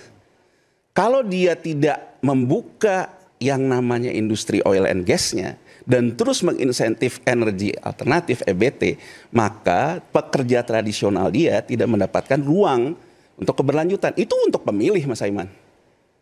Itu untuk pemilih dia gitu. Dan itu tidak bisa dilakukan saat ini karena dominasi atau swasta itu terlalu mendominasi. Itu versi Anda ya? Ya versi saya. Jadi Pak Prabowo nggak bisa melakukan, nggak punya ruang gerak yang cukup. Versi saya, sesuatu yang harus kita ungkapkan di depan. Jadi banyak kelompok demokrasi yang melek demokrasi mengkritisi situasi konflik kepentingan yang semakin parah. Oke, baik. Baik, ini versi Bung Yanuar, tapi silakan untuk kemudian dijelaskan.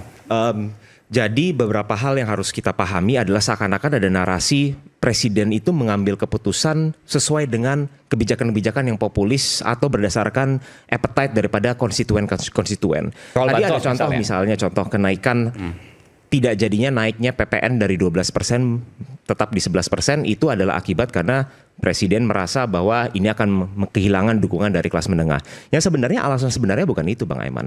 Alasan sebenarnya pertama adalah presiden menyadari betul bahwa karena nature of PPN itu pasti akan melemahkan daya beli. Sehingga pertanyaannya adalah oke, memang di satu sisi PPN menyumbangkan pendapatan terhadap negara.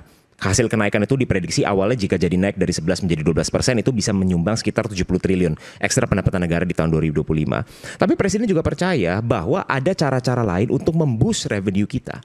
Kalau kita bedah, katakanlah komponen-komponen pajak. Komponen pajak itu tidak hanya PPN, kita memiliki PPH, baik itu PPH badan maupun PPH 21 katakanlah.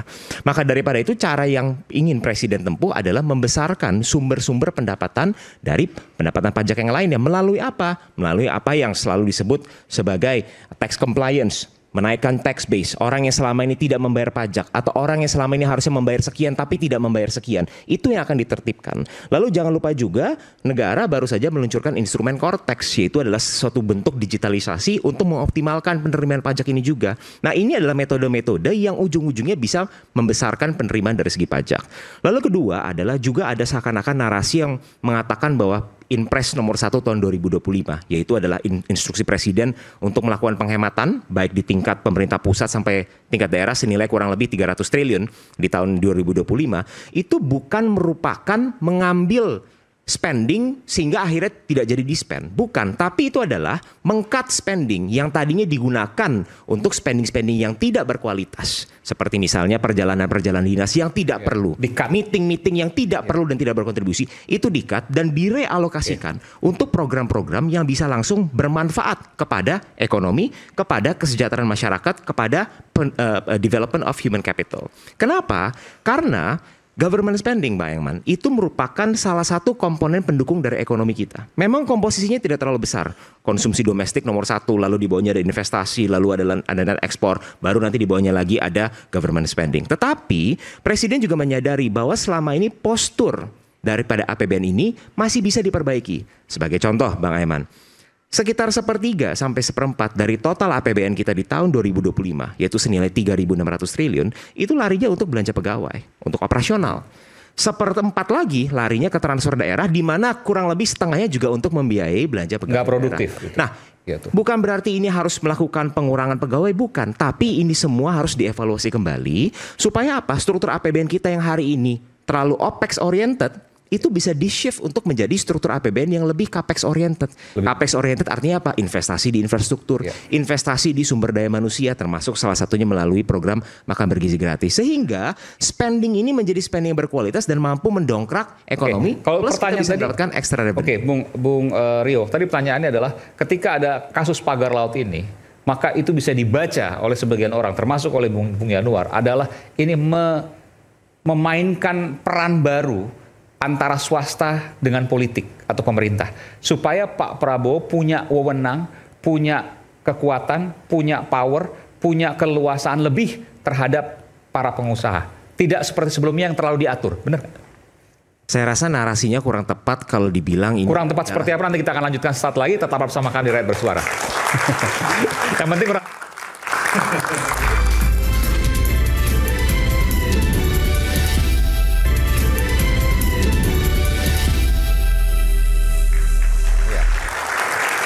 Nanti saya janji akan berikan kepada Bung Rio, tapi sebelum ke Bung Rio, kalau tadi bicara Orde Baru, bicara reformasi, bicara aktivis, ini tiga-tiganya merujuk pada satu sosok. Sosoknya adalah Iqbal Ramadan, putra Pak Murdiono. Silakan, Iqbal. Iqbal, kalau saya tanyakan begini, apa yang Iqbal simak dari perdebatan ini, dan apa yang Iqbal lihat dari 100 hari pemerintahan Prabowo Gibran? Terima kasih Bang Aiman sebelumnya sudah mengundang kembali. Sebenarnya kalau tadi perdebatannya ini kan lebih ke tataran elit ya. Tapi bagaimana seharusnya kita melihat apa yang terjadi di akar rumput gitu. Kalau ditanya 100 hari, dari tadi saya juga nggak nangkep sebenarnya apa permasalahan 100 hari dari pemerintahan Prabowo Gibran gitu. Kalau aku lihat yang di seberang ini diuntungkan gitu dengan Litbang Kompas sebenarnya. Jadi sebenarnya sedikit sulit juga kita untuk Tingkat kepuasannya tinggi. Ya. Oke. Kemudian yang Sebenarnya nggak seperti itu atau gimana? Iqbal mau menyampaikan seperti apa? Yang pertama yang ingin saya sampaikan adalah pertama sebelum kita kemudian melihat ke depan, sebenarnya perlu kemudian pemerintahan sekarang, pemerintahan Prabowo gitu, untuk kemudian mengevaluasi kinerja-kinerja para pembantunya gitu, termasuk juga Bang Emmanuel. Kemudian, Misalnya apa? Banyak, Evaluasi misalkan apa? Misalnya? Bagaimana kinerjanya, kemudian bagaimana program-program yang harus dijalankan. Tapi sebelum ke sana, itu kan nanti per kasus ya. Iya. Ada banyak sebenarnya yang mau disampaikan.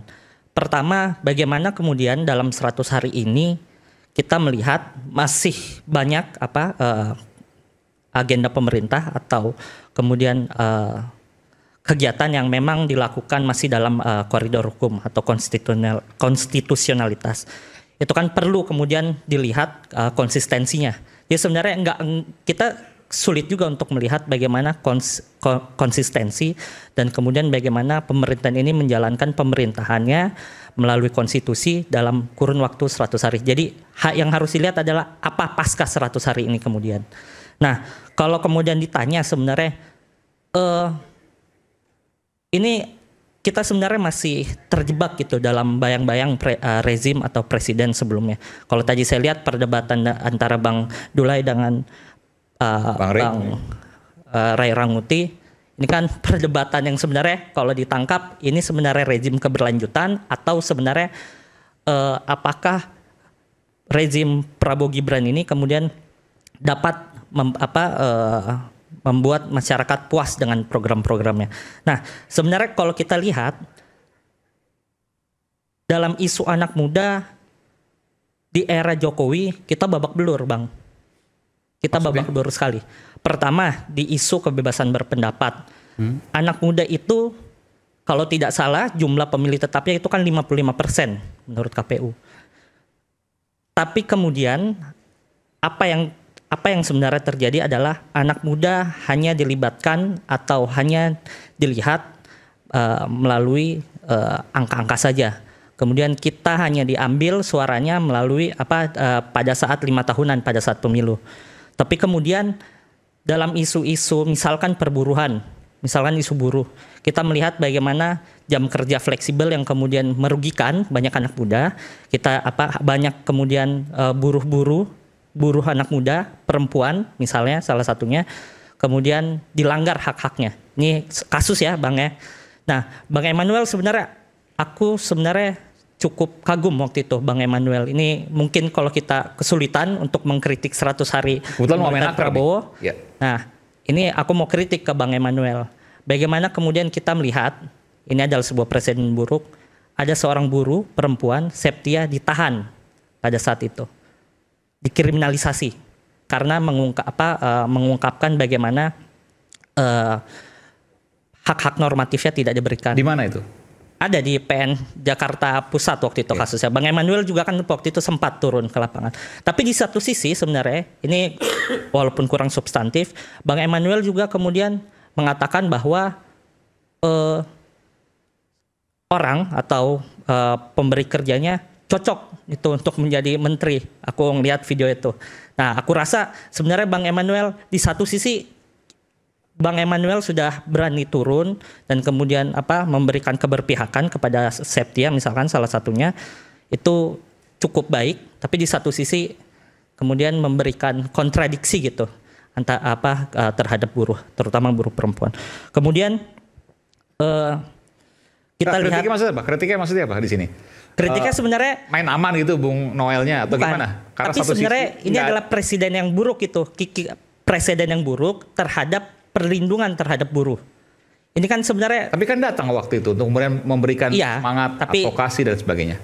Tapi di satu sisi, Bang Aiman ini bukan masalah memberikan semangat atau enggak. Bang Emmanuel kalau aku melihat tidak memberikan posisi yang clear gitu terkait Septia. Misalnya? Boleh nggak aku jawab deh?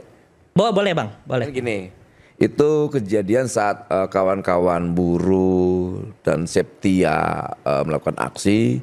Memang saya temuin. Dan posisi kita sebagai negara ya, kapasitas saya waktu menemukan itu bukan sebagai apa, tapi sebagai negara, bukan sebagai pribadi. Memang saya pertegas, saya tidak peduli siapapun yang mengganggumu, saya akan lawan. Karena posisi saya berpihak sama dia. Nah, saya tugasnya kan nggak boleh melihat pada satu sudut pandang. Jangan melihat pada sisi Septianya dong. Saya lihat dari sisi John LBP-nya, John LBF-nya. Dia banyak cerita. Abang, Pak Wamen silakan lihat di kantor kami, silakan diaudit katanya. Saya sampaikan, saya mau tahu, saya bilang. Posisi saya tegaskan bahwa saya harus berpihak dengan Septia. Dia kaum perempuan, dia termarginalkan, dan kamu nggak punya hak untuk mengkriminalkan. Saya jelaskan semua. Nah, John LBF ini, dia kan aktivis media sosial. Iya, dia edit-edit aja yang perlu-perlu. Tapi secara full tidak. Dan saya sampaikan di tempat ini. Tidak pantas seorang buruh yang saya bela mencurigai saya. Dan itu merusak integritas saya bilang. Dan saya tidak mau. Dan bang, bagaimana? Enggak, saya tidak akan mau, saya bilang. Maaf, saya kasar saat itu. Saya tidak akan mau membela orang yang tidak mempercayai saya. Masa saya harus melihat dari sudut pandang Septia aja sih? Saya harus lihat dari sudut pandang yang lain dong. Di sisi lain, di tempat John itu, ada berapa ratus juga perempuan yang bekerja. Yang menggantungkan nasibnya di John LBF. Lantas kita harus ini juga. Negara itu harus bisa adil. Harus mampu menjadi jalan komunikasi yang baik. Malah saya dicurigain. Saya marah besar. Waktu itu, ya sangka saya terlalu berpihak sama John LBF. Karena John LBF waktu itu mendukung Prabowo Gibran kan begitu? Enggak ada kaitannya dengan itu, enggak ada. Karena saya hadir ke tempatnya John LBF ini. Kan itu yang menjadi persoalan, dianggap bahwa saya sudah main mata. Saya bilang nggak mungkin. Sama halnya kasus Ritek. Kita kenceng berjuangin buruhnya. Apa yang dimainkan terhadap diri saya? Noel minta 20% saham. Saya katakan orang ini benar-benar biadab, kurang ajar yang memainkan ini. Dan itu aktivis juga yang menyampaikan. Dan itu politisi juga yang menyampaikan. Saya bilang, saya orang yang kasar. Saya aktivis jalanan, saya nggak peduli itu dengan siapapun. Saya injek kepalanya, saya bilang. Saya injek kepala nih politisi ini. Mau dia lingkarannya Pak Prabowo, mau lingkarannya DPR RI, saya injek kepalanya. Jangan pernah menghina perjuangan saya. Karena ketika saya berjuang hanya ada dua. Menang atau kalah. Saya tidak mengenal yang namanya cuan. Saya tidak mengenal yang namanya 20% saham. Gak kenal itu dalam kamus perjuangan saya. Jadi saya gak pernah takut, saya bilang. Kau kira jabatan saya ini bisa membuat saya berubah? Gak akan berubah. Saya gak peduli. Kemudian ada bisnis, itu bukan urusan saya. Urusan saya adalah sebagai Menteri Tenaga Kerjaan meyakinkan untuk tidak ada PHK terhadap buruh. Itu. Ada soal ini, kita bicara soal ini, silakan. Oke, baik. Nih saya mau lanjut yang lain ya. Enggak, yang ini aja, yang ini dulu. Ini terkait isu buruh tadi. Ya. Enggak, yang tadi soal Septia tadi udah selesai? Udah selesai. Maksudnya masih banyak. Karena udah selesai, maka mau ini kan masih banyak sebenarnya yang. Enggak, bukan. Kalau yang Septia itu Anda sudah terpuaskan dengan itu. Artinya memang tidak ada permasalahan dengan. Enggak, tapi sebenarnya ada tapinya. Emmanuel juga nggak boleh bang sama buruh terlalu keras gitu. Saya nggak ada urusan. Saya nggak peduli. Saya nggak ada urusan. Saya sampaikan ke kamu Dinda. Kalau manusia yang kita perjuangkan, lantas kemudian mencurigakan dan merendahkan integritas saya nggak peduli. Mau 1.000 buruh, 2.000 buruh, 1 juta buruh, saya nggak peduli. Ini posisinya bang. Saya aktivis jalanan yang ditugaskan sebagai wakil menteri.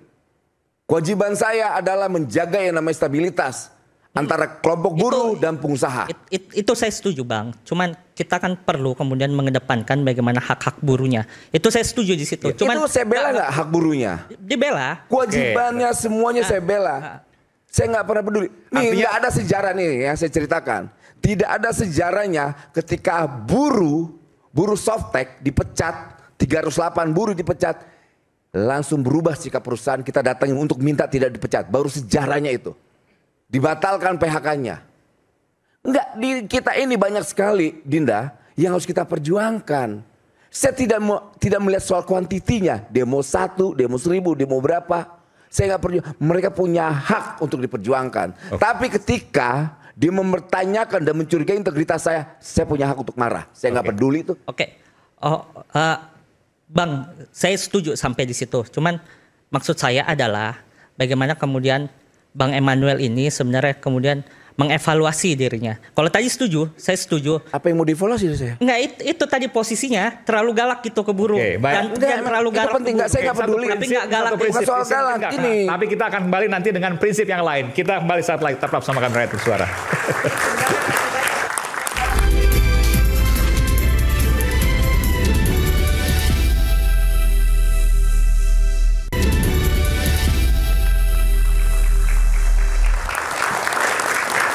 Saya nggak kerasa ini udah sesi terakhir dan harus ada closing statement. Saya mulai dari Bung Rey dulu deh.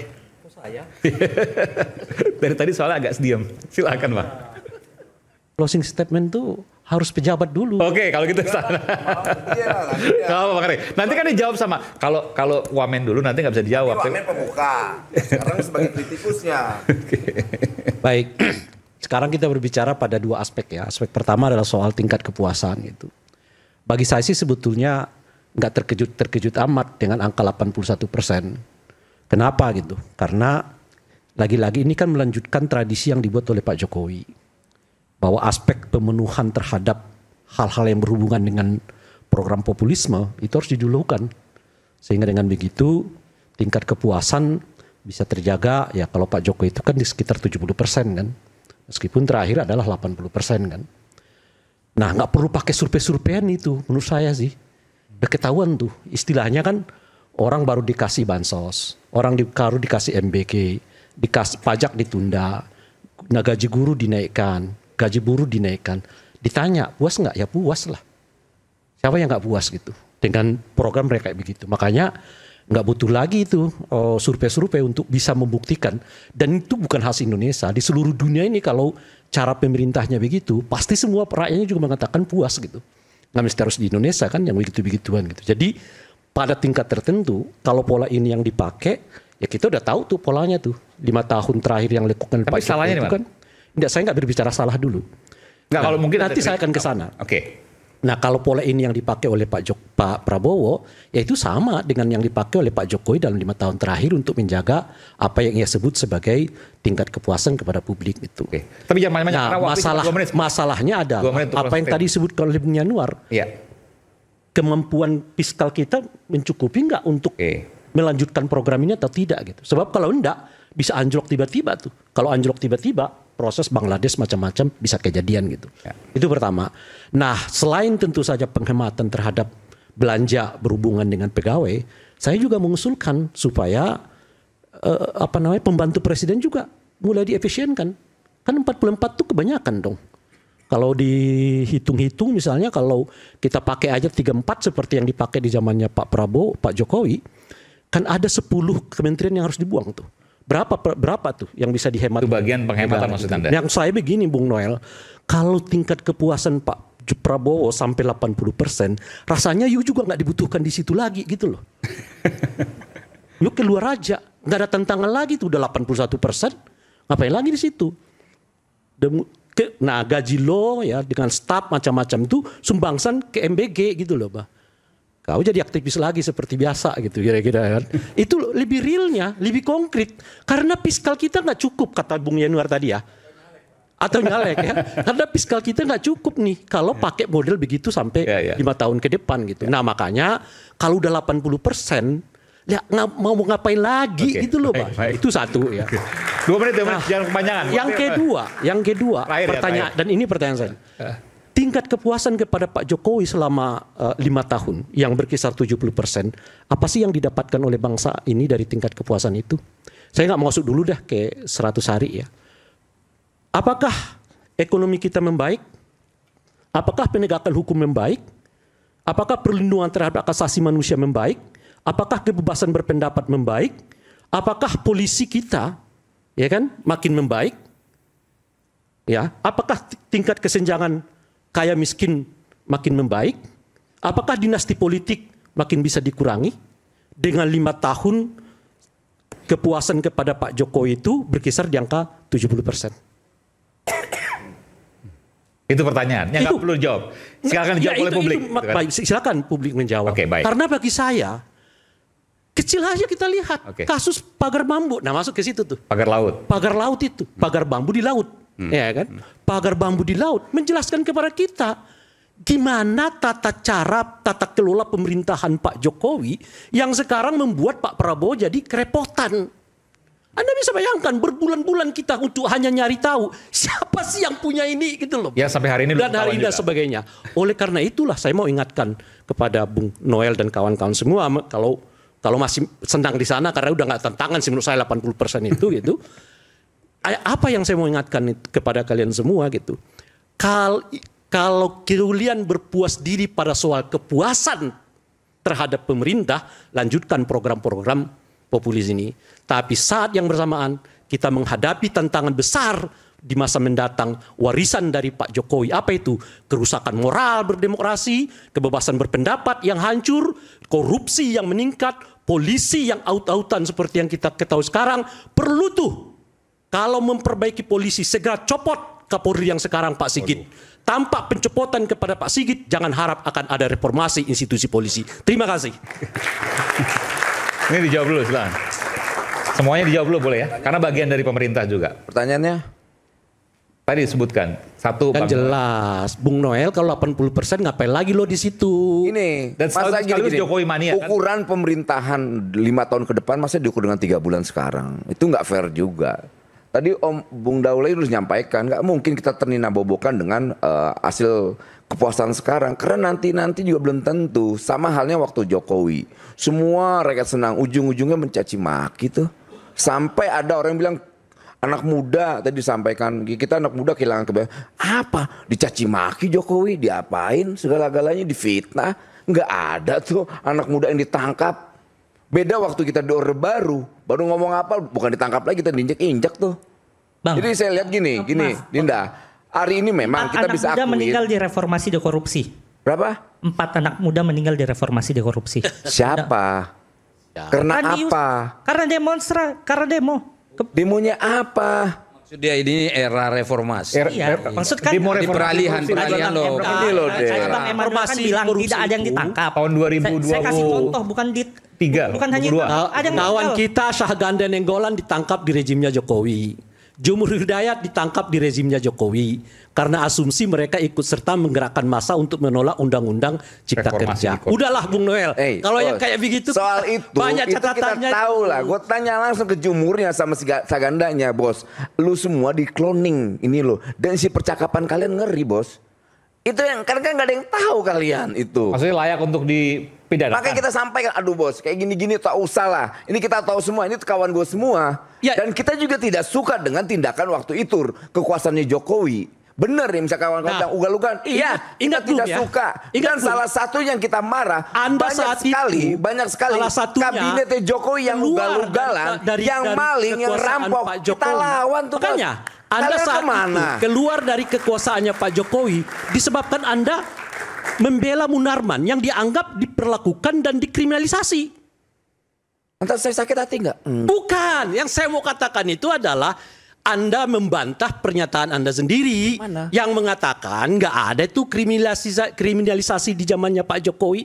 Ada Syahganda, ada Jumhur, bahkan Anda keluar dari pemerintahannya Pak Jokowi disebabkan Anda membela Munarman yang saat itu menurut Anda dikriminalisasi oleh pemerintah. Dan saya bangga dengan apa yang dilakukan saat itu.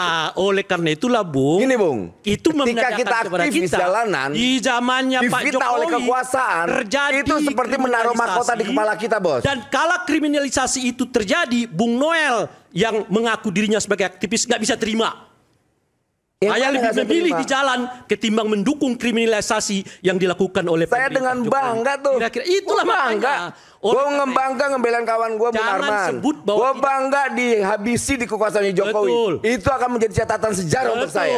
Itu bahwa kekuasaan itu tidak mengenal namanya loyalitas. Betul. Oleh karena itulah kita mengatakan di zamannya Pak Jokowi terjadi kriminalisasi. Gini dong Bung, gini, kita sepakat dengan pernyataan itu. Oke, kita anggap melakukan kriminalisasi. Harus dipahamin, ada nggak orang yang berani ngelawan kekuasaannya saat itu menteri-menterinya, yang bandit-bandit itu, yang maling, yang korup dan sebagainya. Nggak ada yang berani, diam semua. Itulah makanya. Saat semua, memang ya Itu bukan sebuah kebanggaan, tapi itu bagian catatan sejarah yang saya miliki. Iya. Bahwa kita tidak diam, walaupun kita bagian dari pendukung Jokowi saat itu. Sebetulnya diskusi kita, Bung Noel, bukan di situ. Betul. Yang mau kita tunjukkan itu, Anda bahkan korban dari sikap Anda yang menolak kriminalisasi di eranya Pak Jokowi. Ya. Itu maksud saya. Jadi, Oleh karena itu konsekuensi, Bos. Jangan Konsekuensi. disampaikan. Kalian konsisten, Eranya ini kan Pak Jokowi. waktunya udah mau habis nih. Kalian closing statement. Udah mau Ya, habis cek aja, Pak. waktunya Silakan. kok jadi pembicaraan pribadi nih saya lihat. Silakan, Bung. Yang kita Bung pikirin Saleh. ini rakyat Indonesia nih banyak. Jadi pertama yang saya sampaikan, mulailah bersikap dan berpikiran positif pada pemerintahan ini. Itu Pak. Karena saya lihat dari tadi, kalau Anda masih berpikiran negatif pada orang yang sudah berbuat baik, saya khawatir ini jadi problem tersendiri, pribadi Pak. Bukan problem bangsa ini. Karena itu saya meminta kita semua, masyarakat juga pada umumnya, berpikiran positif dulu apa yang sudah dicapai dan sekarang sedang dikerjakan oleh pemerintah. Dan pemerintah sebelumnya juga. Dan pemerintah sebelumnya tentu. Karena itu ada sejarahnya juga. Nah, karena itu kalau Anda menemukan hal-hal yang salah di dalam pemerintahan ini, itu adalah catatan penting yang bisa Anda laporkan kepada pihak-pihak yang terkait supaya diproses. Ya kan, silakan disampaikan, oh ini kurang baik dan kurang baik. Kemudian yang ketiga, percayalah bahwa Pak Prabowo sekarang sedang sungguh-sungguh untuk katakanlah memberdayakan seluruh masyarakat kita, Pak. Bukan hanya dari APBN. Tadi dikatakan APBN kita lemah. Oke, Pak. Tapi ada beberapa program-program kerja yang bernuansa kerakyatan yang bukan dari APBN. Contoh penghapusan utang UMKM. Itu kan uangnya bukan dari APBN, Pak. Kemudian nanti akan dikasih KUR 300 triliun.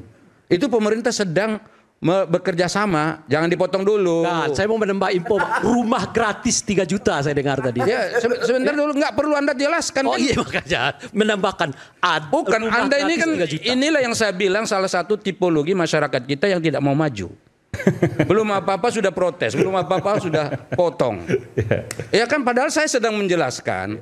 Ya kan, saya akhirnya kan bingung ini. Jadi saya sampai di titik mana tadi saya jelaskan. Dan yang ketiga, saya ingin menjelaskan lagi soal KUR. Ada 300 triliun. Kebetulan di komisi saya, Pak, saya tahu. Dan anggaran 300 triliun itu nggak mudah. Dan itu bukan dari APBN. Sama sekali 300 triliun bukan dari APBN. Dari sekarang pemerintah sedang berkonsolidasi dengan bank-bank yang ada. Ya kan, bagaimana supaya itu terpenuhi untuk siapa? Untuk masyarakat kita. Supaya UMKM kita, pebisnis-pebisnis di UMKM itu bisa muncul berkembang dan bisa bersaing dan menciptakan lapangan pekerjaan di sekitarnya. Kemudian pemerintah juga sekarang ini sedang berupaya keras keliling dunia, Pak, ke berbagai negara, terutama Pak Presiden, supaya orang-orang dari luar negeri datang ke sini investasi. Dan itu bukan mudah, misalnya kayak di India. India ini jangan dianggap sebelah mata, Pak. Ini kekuatan ekonominya juga lumayan. Ya. Cina juga lumayan, Pak. Coba bayangin kan ke negara-negara ini, pergi ke Amerika, ke Rusia. Ini kan semua negara-negara yang kita harapkan bisa dan mau berinvestasi ke Indonesia. Anda boleh tertawa, mencibir, silakan. Tetapi ini kan sedang dikerjakan, kecuali kalau presidennya nggak mengerjakan apa-apa. Kecuali misalnya presidennya diam, gitu loh. Maka saya bilang tolong hindarkan keluarkanlah buruk sangka dari hati. Itu penyakit hati yang tidak bisa diobati. Kalau penyakit hati yang nggak diobati, Pak, masuk ke rumah sakit pun nggak akan ada dokter yang bisa mengobati itu. Kalau itu sangat berbahaya. kepuasan sudah di 80% dan Anda ini artinya Pak Partaonan nggak perlu juga kayaknya Pak Prabowo ngejar koruptor itu ke Antartika. Tanpa dikejar ke Antartika pun tingkat kepuasan sudah 80%. Saya mau katakan ya. Apalagi kalau Pak Prabowo kejar ke Antartika. Ada satu hal yang agak unik dan sebetulnya kontradiktif dalam pemikiran dan tipologi gayanya Pak Ray Rangkuti. Pertama dia bilang tadi ya, ini mestinya kementeriannya diganti jadi 34. Enggak seperti sekarang 43. Ya contohlah Jokowi. Padahal dia nggak suka sama Jokowi. Sekarang dia minta ini sebentar. Ada lagi. Kemudian dia minta Saudara Noel keluar dari kabinet. Padahal secara demokratis Noel itu masuk kabinet ditunjuk oleh presiden, itu hak prerogatif presiden. Perlu saya jawab dong. Dan ini berseberangan dengan apa yang sebetulnya tadi dia sebut. Ya. Ini karena pribadi sedang menjawab. Gaya-gaya singkat aja banyak karena waktu udah habis nih. Ini tipikal orang yang terlalu lama menjabat. Jadi setiap kritik dianggap itu kebencian. Oh, saya tidak, saya bilang hindari dari hati Anda. Dia rasa yang tidak suka. Udah mengatakan kritik saya kepada Pak Jokowi dianggap adalah ketidaksukaan saya. Enggak ada. Ada pernyataan saya begitu, tidak ada. Ada tadi. Dari mana? Ayo, Mana? Kita ulang lagi. Coba mana? Kita ulang. Oke, baik. Emang ada saya sebut, saya bilang yang kedua, luruskan hati. Beliau mengatakan bersihkanlah hati. Iya. Kita ini sedang mengingatkan Pak Prabowo, jangan terlalu dinindak-bobokkan dengan angka 80%. Di depan kita ada masalah. Justru kita sedang memberi masukan kepada Pak Prabowo yang boleh jadi Noel belum sempat menyampaikan. Dan kelihatannya tahunan belum sempat menyampaikan. Dan kelihatannya Pak Rey sudah didakwahi kita dengan mengatakan ini loh, jangan Anda salah sangka dengan seakan-akan Pak Prabowo tidak sadar diri bahwa angka-angka dari survei-survei itu membuat dia nina bobo. Nah, dia ngomong di media kok bahwa kita harus bekerja. Saya berbuat ini bukan supaya orang misalnya menganggap saya baik begini dan begitu. Dan jelas kok disampaikan di publik itu, apalagi kurangnya. Silakan. Baik, kalau saya intinya sederhana aja gitu ya, bahwa singkat aja Bang ya, 1,5 menit sekarang. Singkat aja. Karena udah habis kita waktu. pernah mengalami yang namanya situasi yang seolah-olah stabil, kemudian tahu-tahu krisis.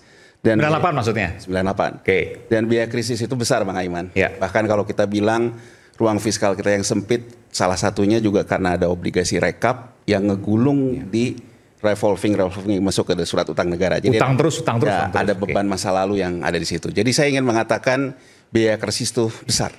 Nah, jadi saya tetap berharap bahwa pemimpin mau dia keberlanjutan, mau dia bukan keberlanjutan, dia tetap harus membawa yang namanya harapan baru. Nah, dalam situasi yang berat seperti ini, menurut saya ada dua. Kalau tidak menggeser keseimbangan, berarti keseimbangan lama. Kalau keseimbangan lama dalam sejarah yang paling dekat, Bangladesh 2024, kita mengalami 98 gitu ya, reformasi segala macam, itu kan sebetulnya karena dalam posisi yang namanya keberlanjutan sudah dalam titik puncak, yang kemudian law of diminishing return, dia menurun. Karena adanya ketidakmampuan memenuhi apa yang bisa dipenuhi sebelumnya. Nah, jadi kalau juga mau keberlanjutan agar titik ini tidak menjadi titik optimum yang menjadi titik turun baru, dia harus menggeser kurvanya ke permainan yang baru agar ada titik keseimbangan baru. Jadi menurut saya beberapa terobosan, game changer dan sebagainya perlu diambil inisiatif oleh seorang pemimpin. Jadi kalau saya singkatnya, figur Pak Prabowo wajahnya ketika mulai masuk ke politik dari Gerindra sampai ke pemilu yang menurut beliau 2 kali kalah dan sebagainya, menurut saya itu sebaiknya itu yang tampil. Karena itu dalam artian itulah yang akan membawa game changer baru. Jadi kalau saya simpel aja Bang Aiman ya, misalnya kita ambil contoh gitu ya, Vietnam ya. Orang mungkin nggak tahu Vietnam dong. Sekarang lagi gemilang dia. Tapi orang nggak tahu. Vietnam dong itu terhadap US dollar 26.000 loh, kita 16.000. Artinya lebih kuat kita. Anda mau mengatakan itu? Ya, 16.000, 26.000. Volatilitasnya sama. Tapi kenapa Vietnam bisa maju kayak gitu? Kalau kita lihat Vietnam itu ternyata pelemahan Vietnam dongnya itu mendorong ekspor, sementara kita tidak. Kemudian Vietnam elastisitas impor inflasinya, jadi inflasi yang diakibatkan oleh impor itu 0,45, sementara kita inflasi kita dibentuk oleh impor. Apa fenomena terakhir? Ternyata tahun 2016 Vietnam yang menjadi negara importir durian terbesar kedua setelah Cina sekarang menjadi eksportir terbesar. Artinya nggak omon-omon, ada yang dilakukan untuk mensejahterakan petani. Karena petani, kalau ngomong petani sawah dan sebagainya mungkin marginnya tipis. Sekarang hari ini Bang Aiman, kalau kita lihat harga kopi, harga tertinggi sepanjang sejarah dunia di bursa komoditas kopi. Apakah kita mendapatkan keuntungan dari situ? Bisa ya, bisa tidak. Nah, jadi maksud saya artinya kita harus menggeser permainan ini. Tadi nggak ada bedanya dengan yang dikatakan oleh Gerindra narasinya. Mungkin kalau saya, karena saya orang dari luar, saya pakai bumbu-bumbu tentang hubungan dengan Jokowi, hubungan patronasi relasinya dengan swasta. Tapi intinya, kalau dari Gerindra tadi mengatakan dalam harmonisasi kita akan membawa ke narasi baru. Berarti artinya keseimbangan baru dibawa lewat permainan lama. Saya katakan semoga itu tercapai. Kita kan tidak mau krisis juga Bang Aiman. Tapi kita juga perlu mengingatkan, kok kayaknya harus ada permainan baru yang diciptakan. Jadi kalau Game menurut changer. saya game changer yang memang pada akhirnya realita ke masyarakat. Baik. Terima kasih atas itu. Silakan. 1,5 menit, jangan terlalu panjang, Mbak. Termasuk tadi soal apa namanya? Ya, terima kasih Bang Aiman. Soal kocok ulang tadi swasta tadi ya, belum jawab tuntas tadi. Pertama, kita harus menyadari bahwa kita baru memasuki 3 bulan pertama dari pemerintahan Presiden Prabowo. Masih ada 57 bulan lagi ke depan. Selama periode total 60 bulan, 5 tahun ke depan. Ini adalah momen di mana kita harus memupuk satu optimisme, kedua adalah kekompakan bahu-membahu mensukseskan program-program unggulan daripada Presiden Prabowo. Bapak Ibu, kita akan memiliki program-program yang ditujukan untuk membangun kualitas sumber daya manusia kita 10, 15, 20 tahun lagi ke depan melalui program makan bergizi gratis. Presiden Prabowo juga bahkan di bulan pertama beliau kunjungan ke China, ke Amerika Latin, bahkan sampai ke Inggris, membawa oleh-oleh investasi hampir 300 triliun rupiah, foreign direct investment. Investasi ini nanti akan kemana-mana. Ini bisa membuka industri-industri baru, lapangan-lapangan pekerjaan baru yang memiliki gaji yang jauh lebih tinggi. Investasi ini juga akan dapat memboost net ekspor kita.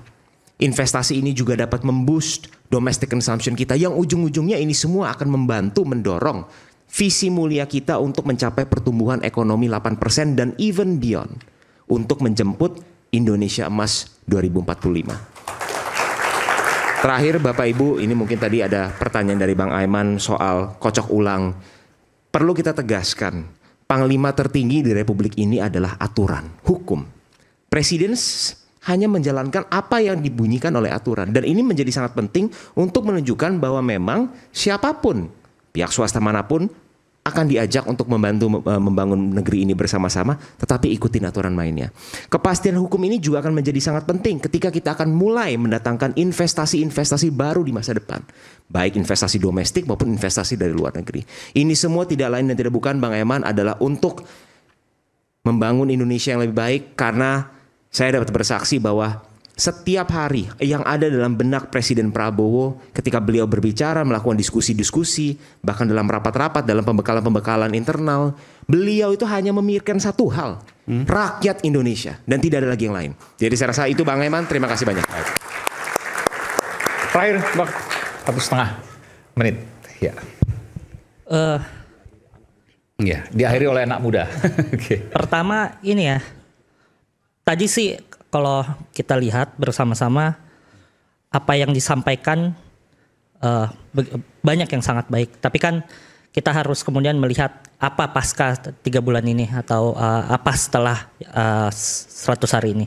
Apakah kemudian diwujudkan gitu dalam bentuk yang nyata atau ya tidak beda jauh gitu dengan rezim sebelumnya. Kita kan dapat melihat gitu bagaimana kemudian rezim sebelumnya dengan gamblangnya, tadi kata Bang Emmanuel, ugal-ugalan. Nah, di rezim sekarang sebenarnya kalau kita lihat, tadi Bang Emmanuel kan yang bilang rezim sebelumnya ugal-ugalan. Nah,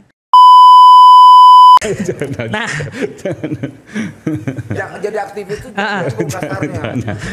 Nah, yang sebelumnya yang sekarang anaknya jadi wapres. Tapi presidennya menurut saya tetap yang terbaik. Nah, itu lain soal, Bang. Pak Jokowi tapi yang begini, terbaik menurut. Tetap terbaik buat tapi begini yang mau beliau punya catatan sejarah yang dimana pun pemimpinnya tidak mampu melakukannya.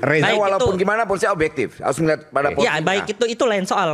Itu lain. Rezimnya ugal-ugalan deh, presiden terbaik. Iya. Oke. Ya, baik. Ugal-ugalan, menterinya maling, copet, maling dan copet. Ini saya ngomong, saya nggak bakal mau minta maaf. Dan itu terbukti. Ada petugas partai yang nyopet bansos. Dan yang berani teriak hukuman mati cuma saya saat itu. Dan itu fakta. Bung Aiman itu yang dulu wawancara saya pertama. Yeah. Dan saya langsung menyebutkan namanya. Itu Julian Batubara tuh. Batubara itu. Saya jadi wawancara Bung Noel. Ini Bang Aiman. Presidennya Jokowi. Ya kan ada 2 kepemimpinan itu. Kepemimpinan yang di istana sama kepemimpinan yang satu lagi. Ya jadi kan, sebelum kita kemudian membahas Jokowi hari, kita harus juga kemudian menghilangkan bagaimana noda rezim sebelumnya. Ini kan putusan MK pasti jadi perdebatan yang sangat panjang kan. Bagaimana kemudian konstitusi diotak-atik oleh pamannya. Kemudian pamannya memiliki kepentingan pastinya agar keponakannya atau pada saat itu anaknya Presiden Jokowi kemudian menjadi wakil presiden. Ini kan noda yang sebenarnya amat sulit dihilangkan. Jadi kalau tadi Bang Yanuar bilang harus ada kocok ulang swasta, kalau aku menurutku kocok ulang elit dan menteri-menteri yang masih bekas dari rezim sebelumnya. Oke. Kalau tadi kata Bang Emmanuel kan banyak yang maling. Masih ada gak Bang yang maling? Kamu yang lihat tuh sebagai anak muda. Kan ini perdebatan yang kemudian panjang kan. Ini jadi sebenarnya harusnya Bang Emmanuel kemudian yang memberikan bocoran. Prabowo sudah mengingatkan, jangan sampai kalian kirim di kabinet nanti itu para pencopet APBN dan APBD. Dia tegas tuh bos. Jadi kalau kau tahunya lagi nanti lihat aja nanti. Ini presidennya galak, Kapolrinya galak, Jaksa Agungnya galak. Berapa hakim yang kemarin kurang gimana Pak Prabowo itu dilempar kotoran dengan hakim-hakim yang mengkhianati cita-cita Pak Prabowo. Kalau Kapolri galak, aku mungkin setuju. Tapi belum ada sejarahnya di eranya Pak Sigit Kapolri sekarang bikinin namanya Des Tenaga Kerjaannya. Artinya itu bicara tentang keberpihakan terhadap buruh. Kau konsen terhadap buruh kan? Ya, tapi kau konsen terhadap buruh kan? Ya, harusnya kau yang aktivis buruh ini mendukung gagasan Kapolri.